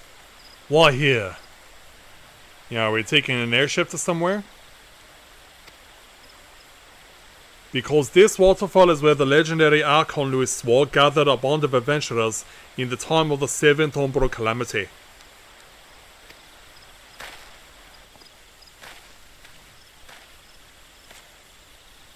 Their purpose, to extinguish the infernal Ifrits. Who we learned about earlier. Ifrit! I know something is there. Why can't I remember? Well, Cloud said those words too.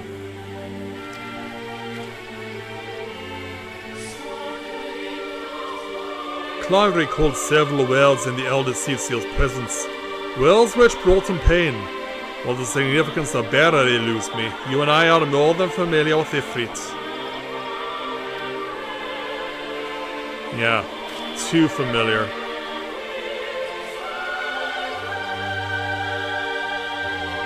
Considering your reaction to the mere mention of the name, it is likely that the primal, or its equivalent in your world, is deeply connected to your condition. Thus have I resolved to weave my lyrical magics to bring you face to face with the Ifrit of our world.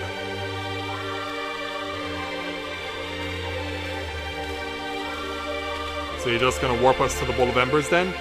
Here, where Archon Louis swore paved an ethereal path to the primal's lair, will my world be given substance. And within the vision which takes form will you do battle with the phantom of our mind's creation.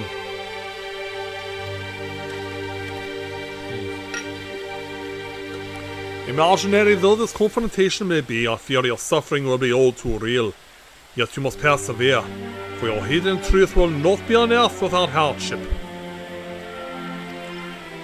Yeah, that seems very uncharacteristic of you to be able to do such wonders there, Wandering Minstrel. Take heart, Scarlet Star, and call upon the strength of your shining twin. Your post awaits.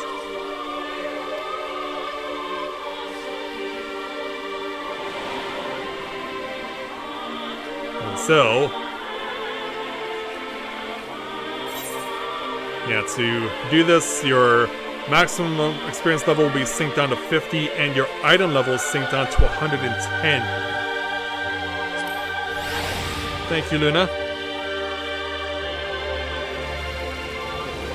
And as for me, I got to spend time with my aunts and my nieces and nephews, and also my brother came to pay a visit too. It was his first time being reunited with them in years. Where has he sent us? To the Bowl of Embers. You stand in the Bowl of Embers, the site where the Amorjas summoned their patron deity, on the stage upon which the Warrior of Light became a slayer of gods. It is but convincing illusion, the body of recounted tale, given breath by fanciful verse. Come forth, Lord of the Inferno! Yeah, we don't need the Amorja to do this. It's being done for us. And there he is.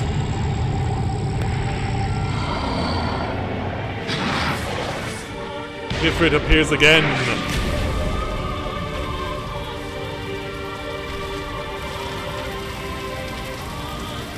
An accurate facsimile, yet not quite the Ifrit you know. We gotta fight it.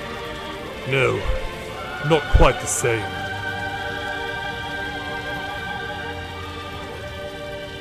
Look into its eyes though.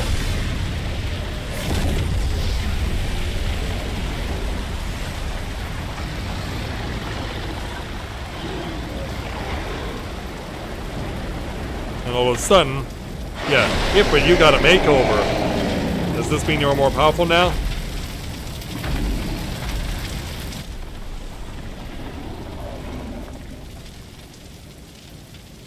As we look into his eyes. Those creepy yellow eyes. Oh, Clive, pull it together, man.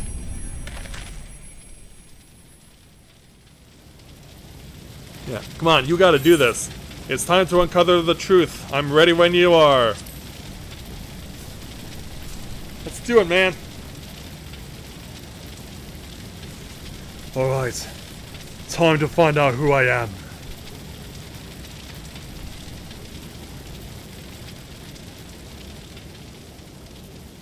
Shall we?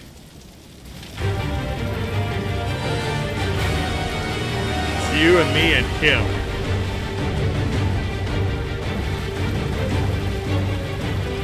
Difference.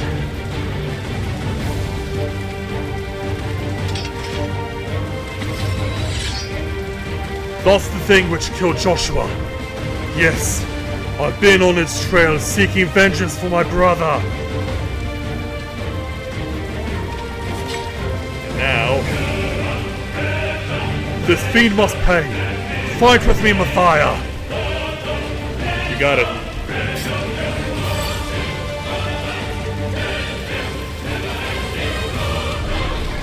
Yeah, with 15 it was Garuda. It's 16, it's with Ifrits. During this battle, you will gain access to special duty actions as follows. And they're similar to those in 16. Use Rising Flames to charge the foe and inflict high damage. This move is on cooldown.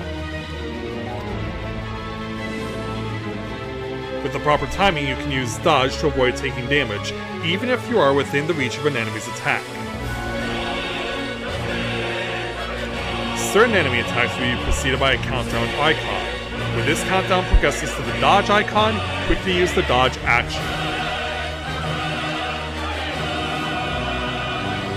After executing a successful dodge, the dodge action will change to Precision Strike, which provides an opportunity to inflict additional damage.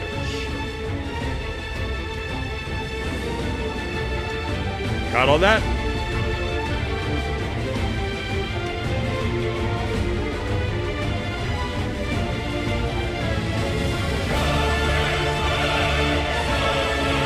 Let's get ready to lock and load here.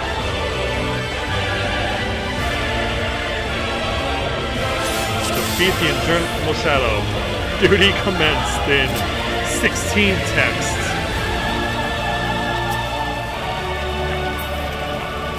Apparently we don't want to target Ifrit here. Come on, let's show what we can do. Go!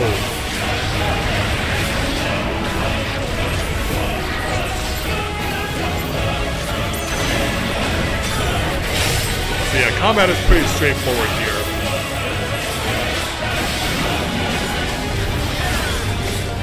Alright, get ready, hit dodge, and then hit Precision Strike.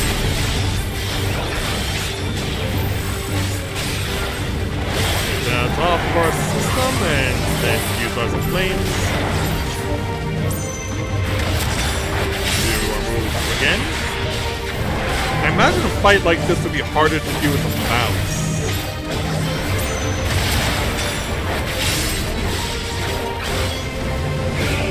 Because yeah, if you're relying on the standard run-the-mill way of doing it, it'd probably be tricky to control yourself and also have to use the mouse too. And also the Precision Strike move, if you just use the dodge at any time, it does not automatically mean you get Precision Strike. You only get it on the dice roll situation. So yeah, you won't always get that. See, like right there. I used to just get out that AoE, but I did not get the Precision Strike to follow.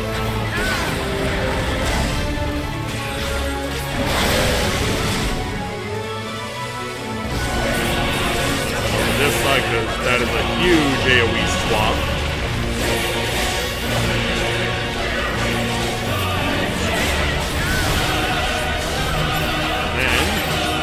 Dodge and again.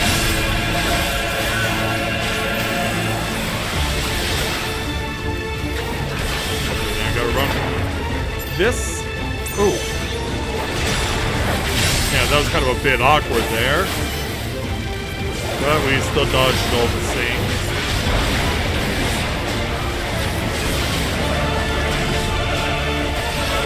Yeah, it's got a whole bunch of streaks of AoE on the way.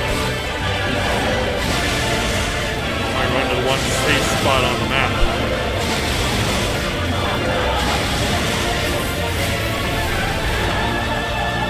Go.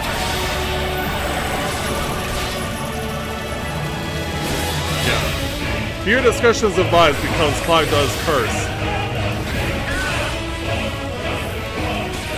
You gotta help Clive out here somehow. You gotta run to where this spot is, similar to what you deal with Susano when you fight him in that trial, and then hold on for as long as you can to allow Clive to break free. And then while I'm holding my own, we can continue on. You're welcome, Clive. Okay, I almost messed that up.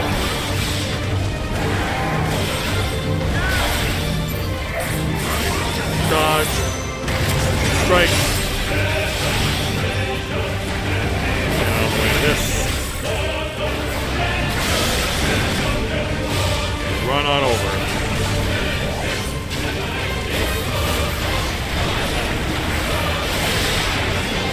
Okay, get ready for us to things again. Dodge precision strike combo. Thank you. Like a bit there.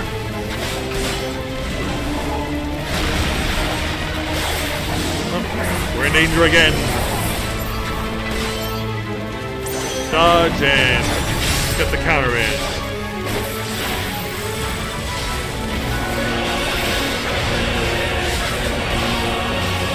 Ready to jump in circle. This again. Put on some Russian things first. Whoa! I didn't get it off in time. Crap. Thought I did. Well, no questioning it that time round.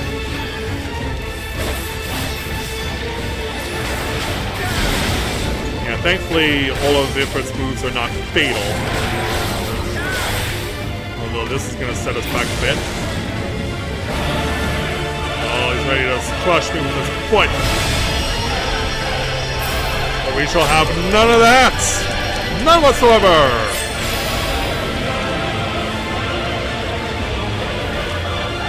Now Clive intervenes. Yeah, keep your foot off of me.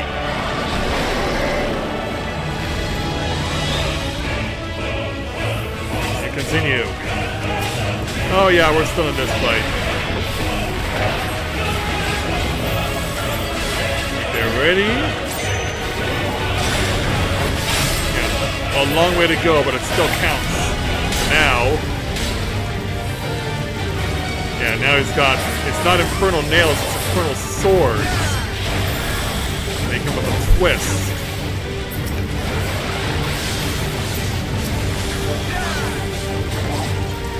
Yeah, gotta outrun this cooldown. So Clive's deciding to take some drastic measures. Yeah, that helps out a lot.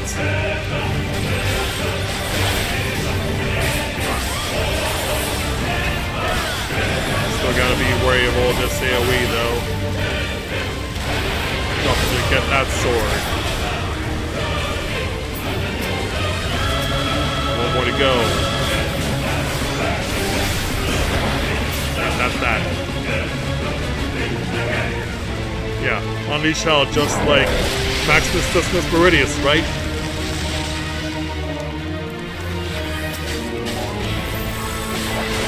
Be on our way towards the end of this. Skip away, go forward. Get ready to unleash the rising flames once again when needed.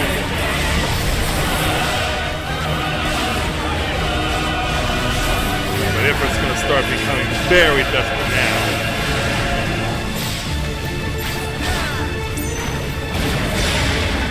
Go on in. Thank you. Down to 10%. Careful for the danger. There's gonna be a lot of it.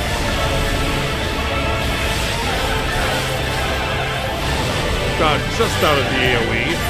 Gotta do it again, though. And maybe followed by Rising Flames. Yeah, afraid I've almost got you beat here. Well, look out. Take it right to the end.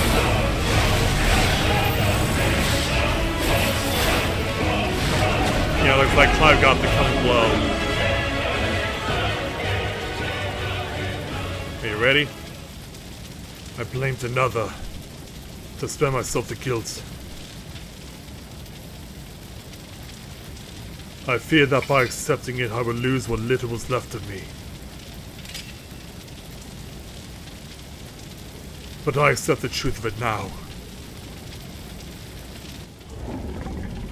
You're not here for it. I am! As we learned all too well in 16. Yeah, these two are one and the same. Except your eyes are blue. And now we're just gonna let these two kaiju have at it.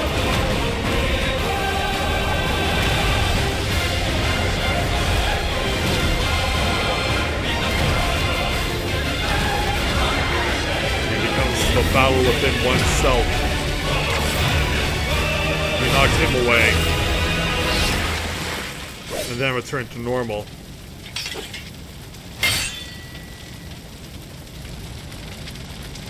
Yeah, the shock on our face says it all, doesn't it?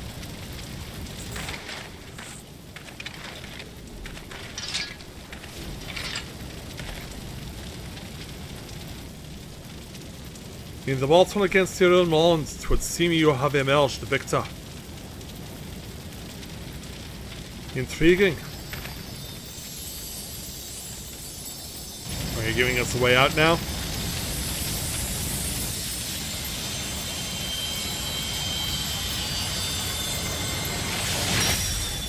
Actually, not quite. Yeah, look who's come to pay us a visit. Yeah, it's a little wolfie. One that we are very familiar with.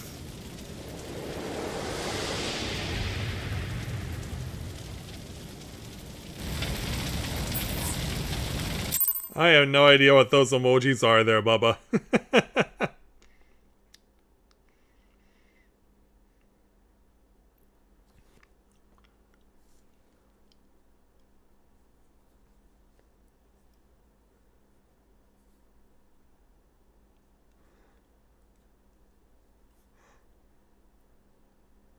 Like, I can't tell if those are eyes and mouths, or... I can obviously the one in the middle is the mouth, but I can't tell what the two are next to it. They kind of look like eyes, but I don't know what they are. So anyway, we're back in Amkaru Falls. The illusion is unraveled, yet you brought a friend back with you.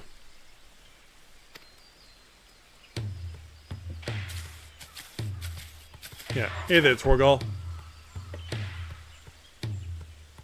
This is Torgal, a wolf pup raised in the duchy. There is no more loyal ally in battle, and no keener guide when the road ahead is uncertain.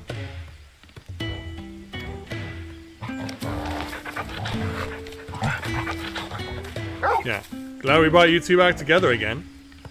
Oh, that would explain the operation of the lingering ether. Torgal is here to lead you back to your own world.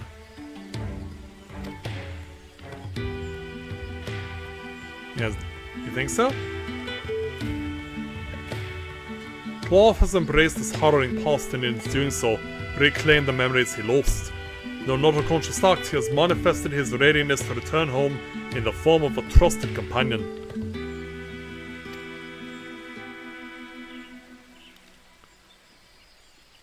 Even so, it was difficult to accept what I'd done. My younger brother Joshua was a kind and gifted soul.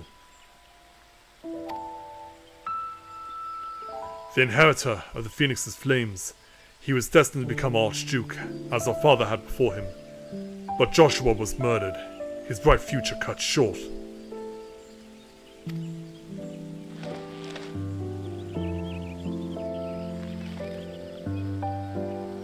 From that day onwards, I lived for one purpose alone.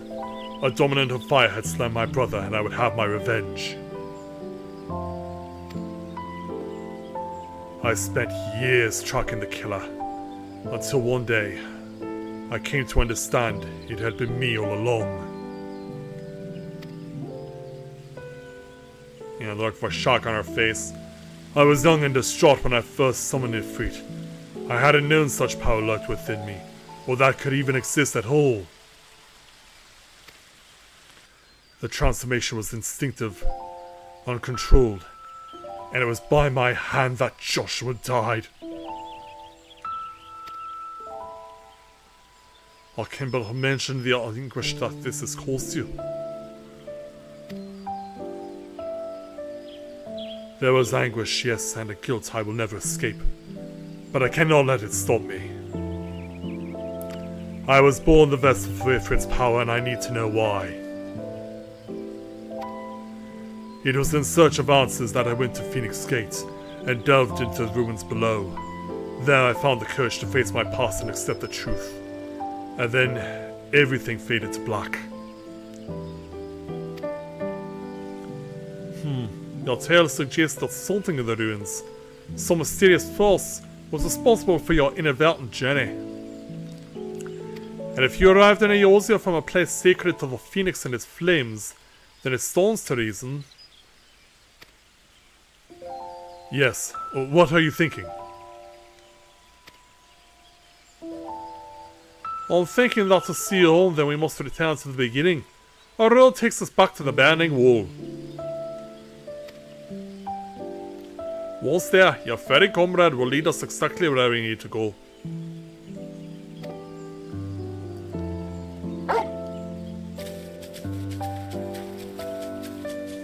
And so, shall we?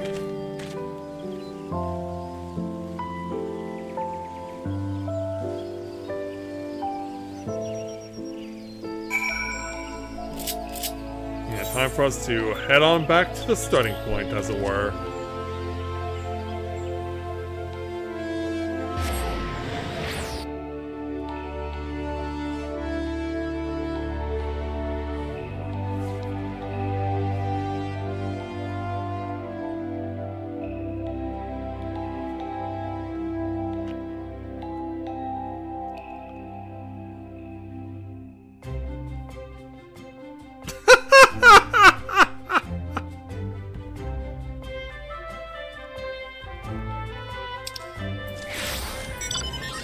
Excuse me a moment.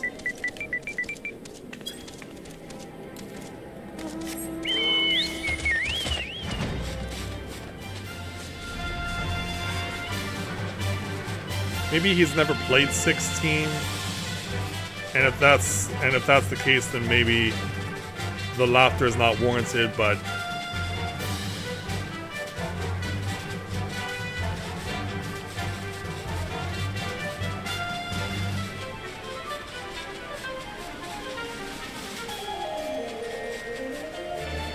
oh, it's daytime. Yeah, the sun's just rising on this new day.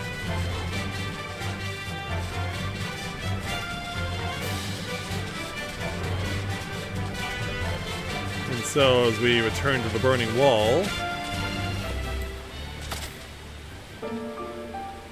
let's find out where our destination is supposed to be.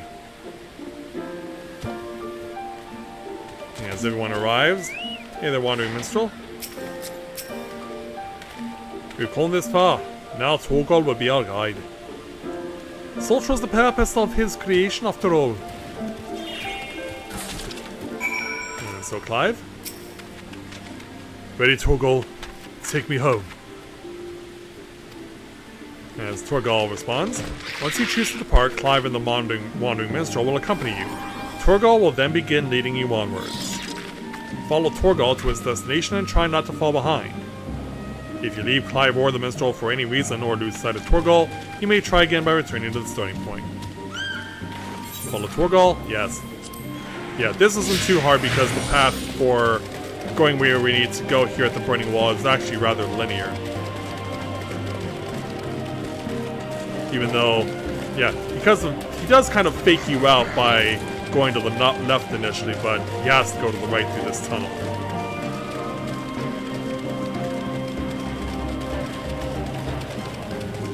Because a lot of us are chasing after Torgal on this evening.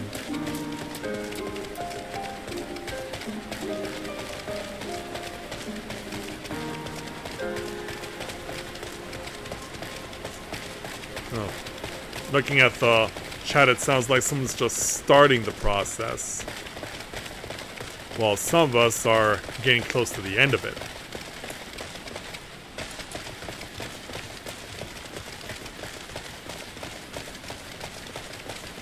Yeah, you can see where he's leading us. And thus we've made it. Alright, Clive.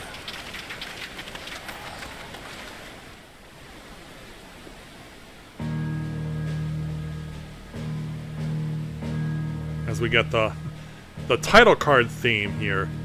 Is this it, boy?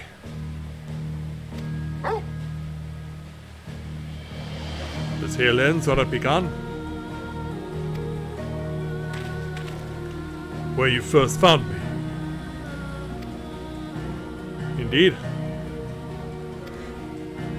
I was baffled as to why this, of all places, would serve as the junction between our two worlds, but now I think I understand. You do. Some years ago, Aeosia was visited by a cataclysmic disaster known as the Seventh Umbral Calamity. Yet even as fire and ruin threatened all we held dear, the world underwent a mystical renewal. It was as if the star was reborn. One theory attributes the miracle to a benevolent entity, claiming that the undying phoenix flared into being to save us in our hour of direst need. The phoenix!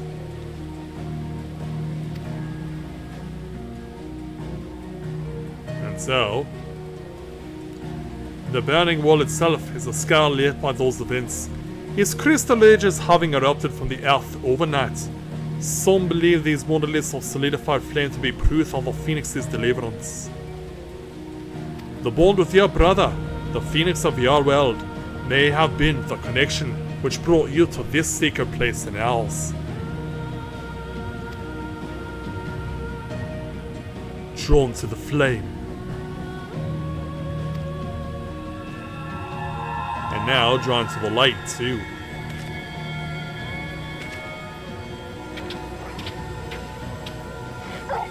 Yeah, what do you make of this, Torgal? It seems our time together is at an end. Thank you both for all you've done. Press on, friend, no matter how daunting the hardship or bitter the truth, and may your journeys be fair.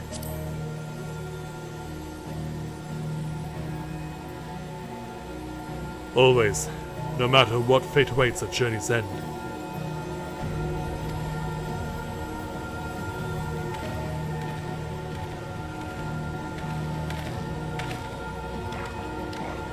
It's time for you and your companion to return. Come, Torgal. We have answers to seek, and Valisthea awaits.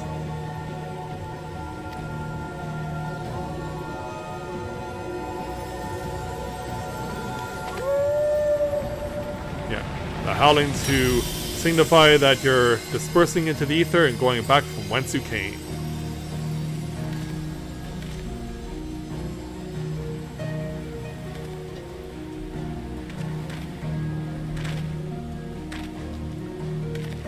Then he was gone. I feel the stirrings of the ballad. I'm sure you do. But nay, 'twould be hubris to imagine I could capture Clav's story from so fleeting an excerpt. Yeah, you usually work on a lot more detail, especially during the Rising. That owner belongs to someone else. Someone privileged to see his tale to its conclusion. Sadly, the power to peer into other worlds was no grant to me by this day's miracles. I wonder, however, if you might manage it, Mathia. I do what I can.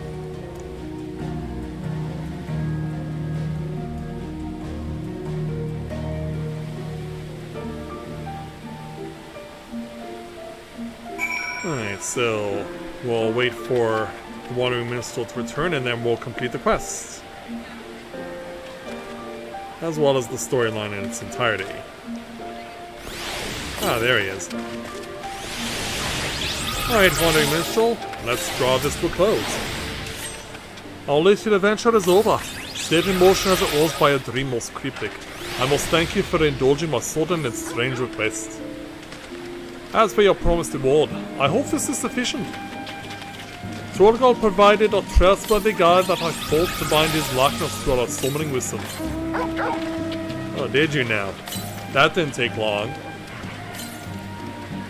May his Lord Spirit serve you well on your travels. Until we meet again. Oh, thank you very much, Wandering Minstrel. It's been nice to know you for the last 10 years. And away he goes. So we'll take our 11,700 experience points, 1,080 gil, plus a coffer of Metian attire, a Torgal whistle, and a Torgal pup minion.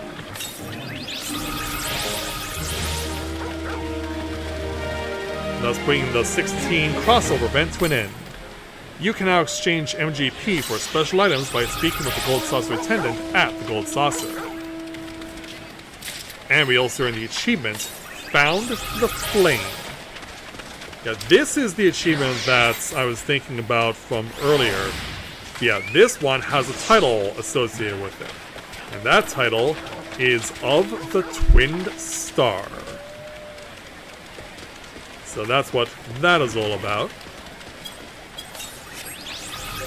So obviously, I know you guys would like to see everything that comes with this, so let's go ahead and bring out the mounts, the pup, and also put this on, because yeah, this is Clive's own outfit.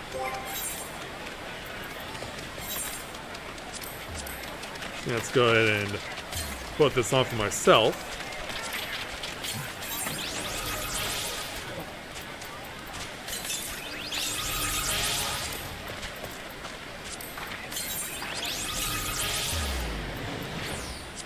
Alright, and so there we go. Yeah, I can't quite capture Clive's spitting image. I mean, I have face tattoos like he does, but his aren't as fancy as mine. And his have a much darker purpose than mine do. So yeah, let's find Torgal here. Yeah, actually he's right on the start of page 3. Torgal, according to the Wandering Minstrel, the beast who appeared to aid the stranded Clive, was a guiding spirit born of its master's memory. So impressed was the ever-insightful musician by the creature, he decided to create this faithful facsimile in the hopes that it might also serve as your loyal companion.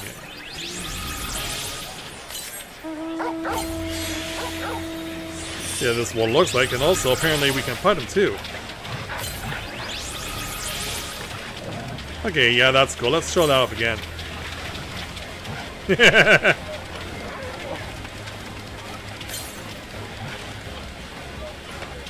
Doggo. Doggo is right.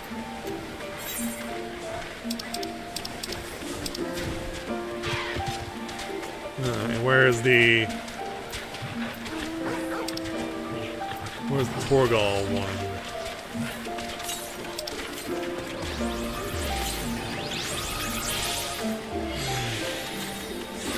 No, that's the Black Hayate.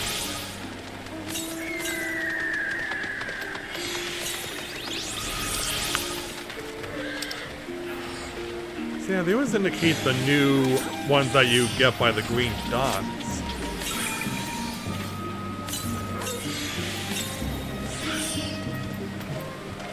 Okay, that's not that either. Page 9.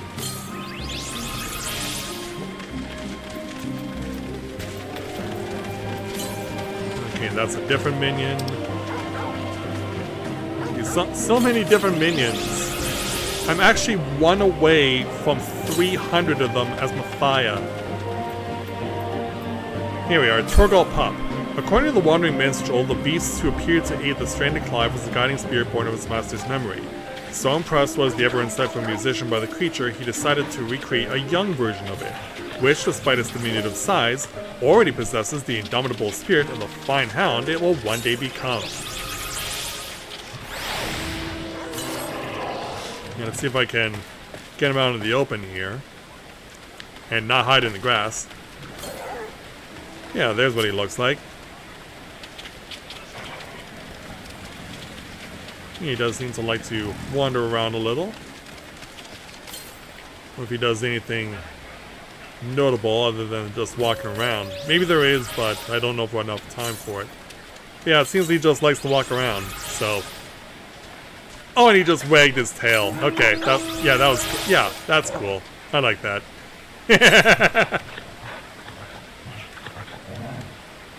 I can appreciate that.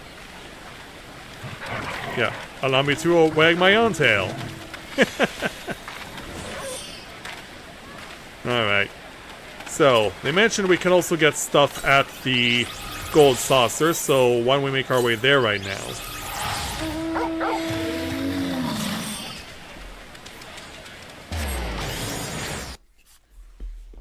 Why is that, Bubba?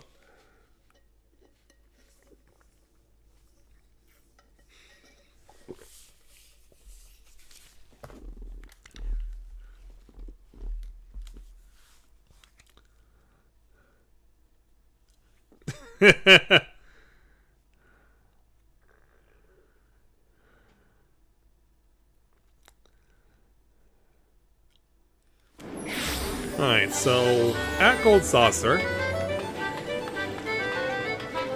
since we're over here, might as well play the Cackpot. Gotta let everything load in, because of course, people will be flocking here as well to get the rewards associated with this challenge. So let's speak with the Cackpot Broker. See if we can add a little more onto this. 10,000 no matter what? 10,000 no matter what, yes. Let's see if we can keep it going.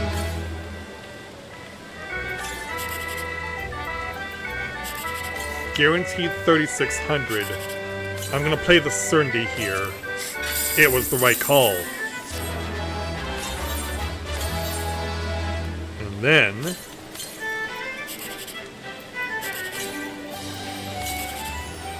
can we get a 7 over here?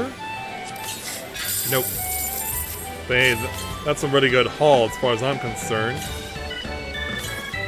So, now that we have all the MGP that we do, if we come over here to Gold Saucer Prize Flame at the main desk, and go over to Prize Exchange 4, this is where we have all these songs. This is where you can get a whole bunch of orchestra rolls, and some other things as well, including playing the machines that are found here in the Gold Saucer at home, but also some other stuff, random stuff as well.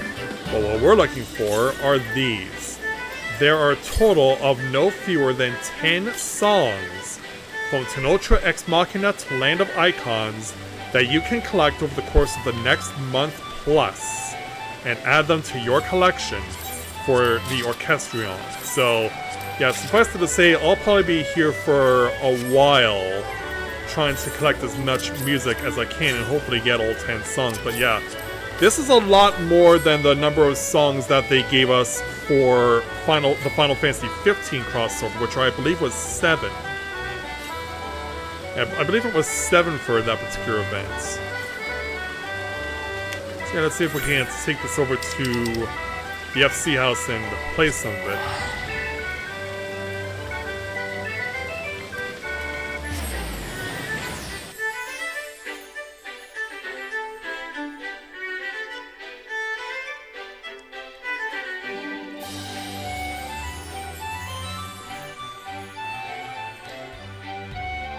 Enough to get every song?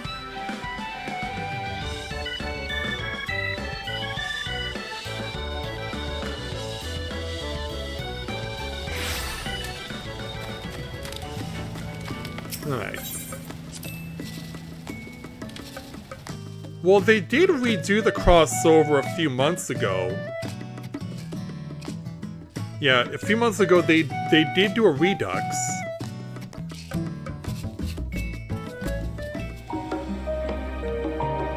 Alright. Let's see what we got here. So yeah, let's listen to this first.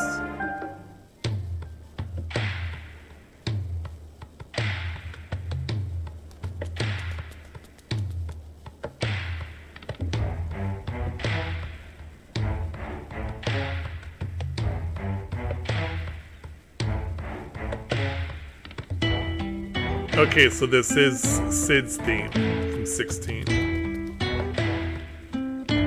And Ideals of the Empire.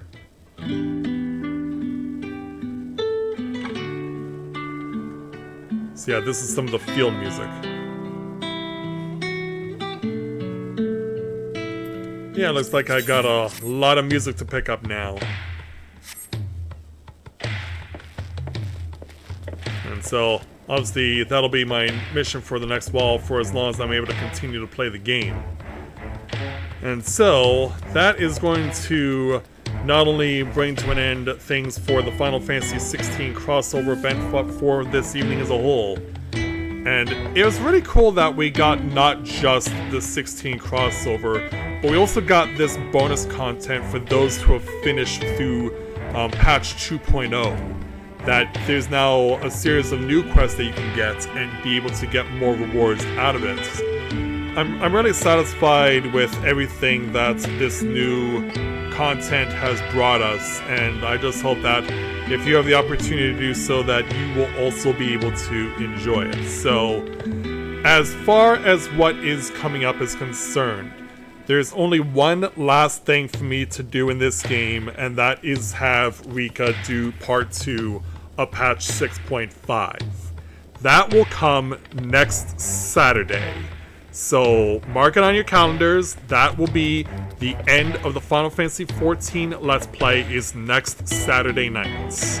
So it's pretty straightforward. It just sets the scene, sets the groundwork for Dawn Trail, and I hope that all of you can come and join me for it, because it would be nice to bring this 3-year journey of this Let's Play of this expansion to an end, as well as 10 full years of Final Fantasy XIV. There is some other stuff that I really had wanted to do, but given my current life situation right now, I don't know if I'll even be able to do it. I need to focus on myself and focus on trying to get a job, because I'm running out of time to do so. And if I run out of money, then I have to move, but where I have to move to would be to where my parents are, but they live in a remote area where internet is not good, and so streaming would be impossible, as well as would be playing this game.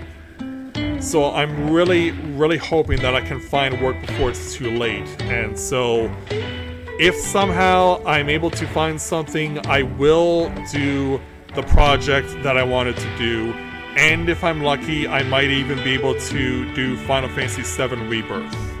But for now, I have to focus on the work, and also with next Saturday as well, getting the saga finally brought to a close. And I hope that all of you guys can join me. So with that, I'd like to thank everyone for watching the continuation of Let's Play Final Fantasy XIV Endwalker, and I'll see you guys back here next Saturday here on YouTube for the grand finale of Endwalker.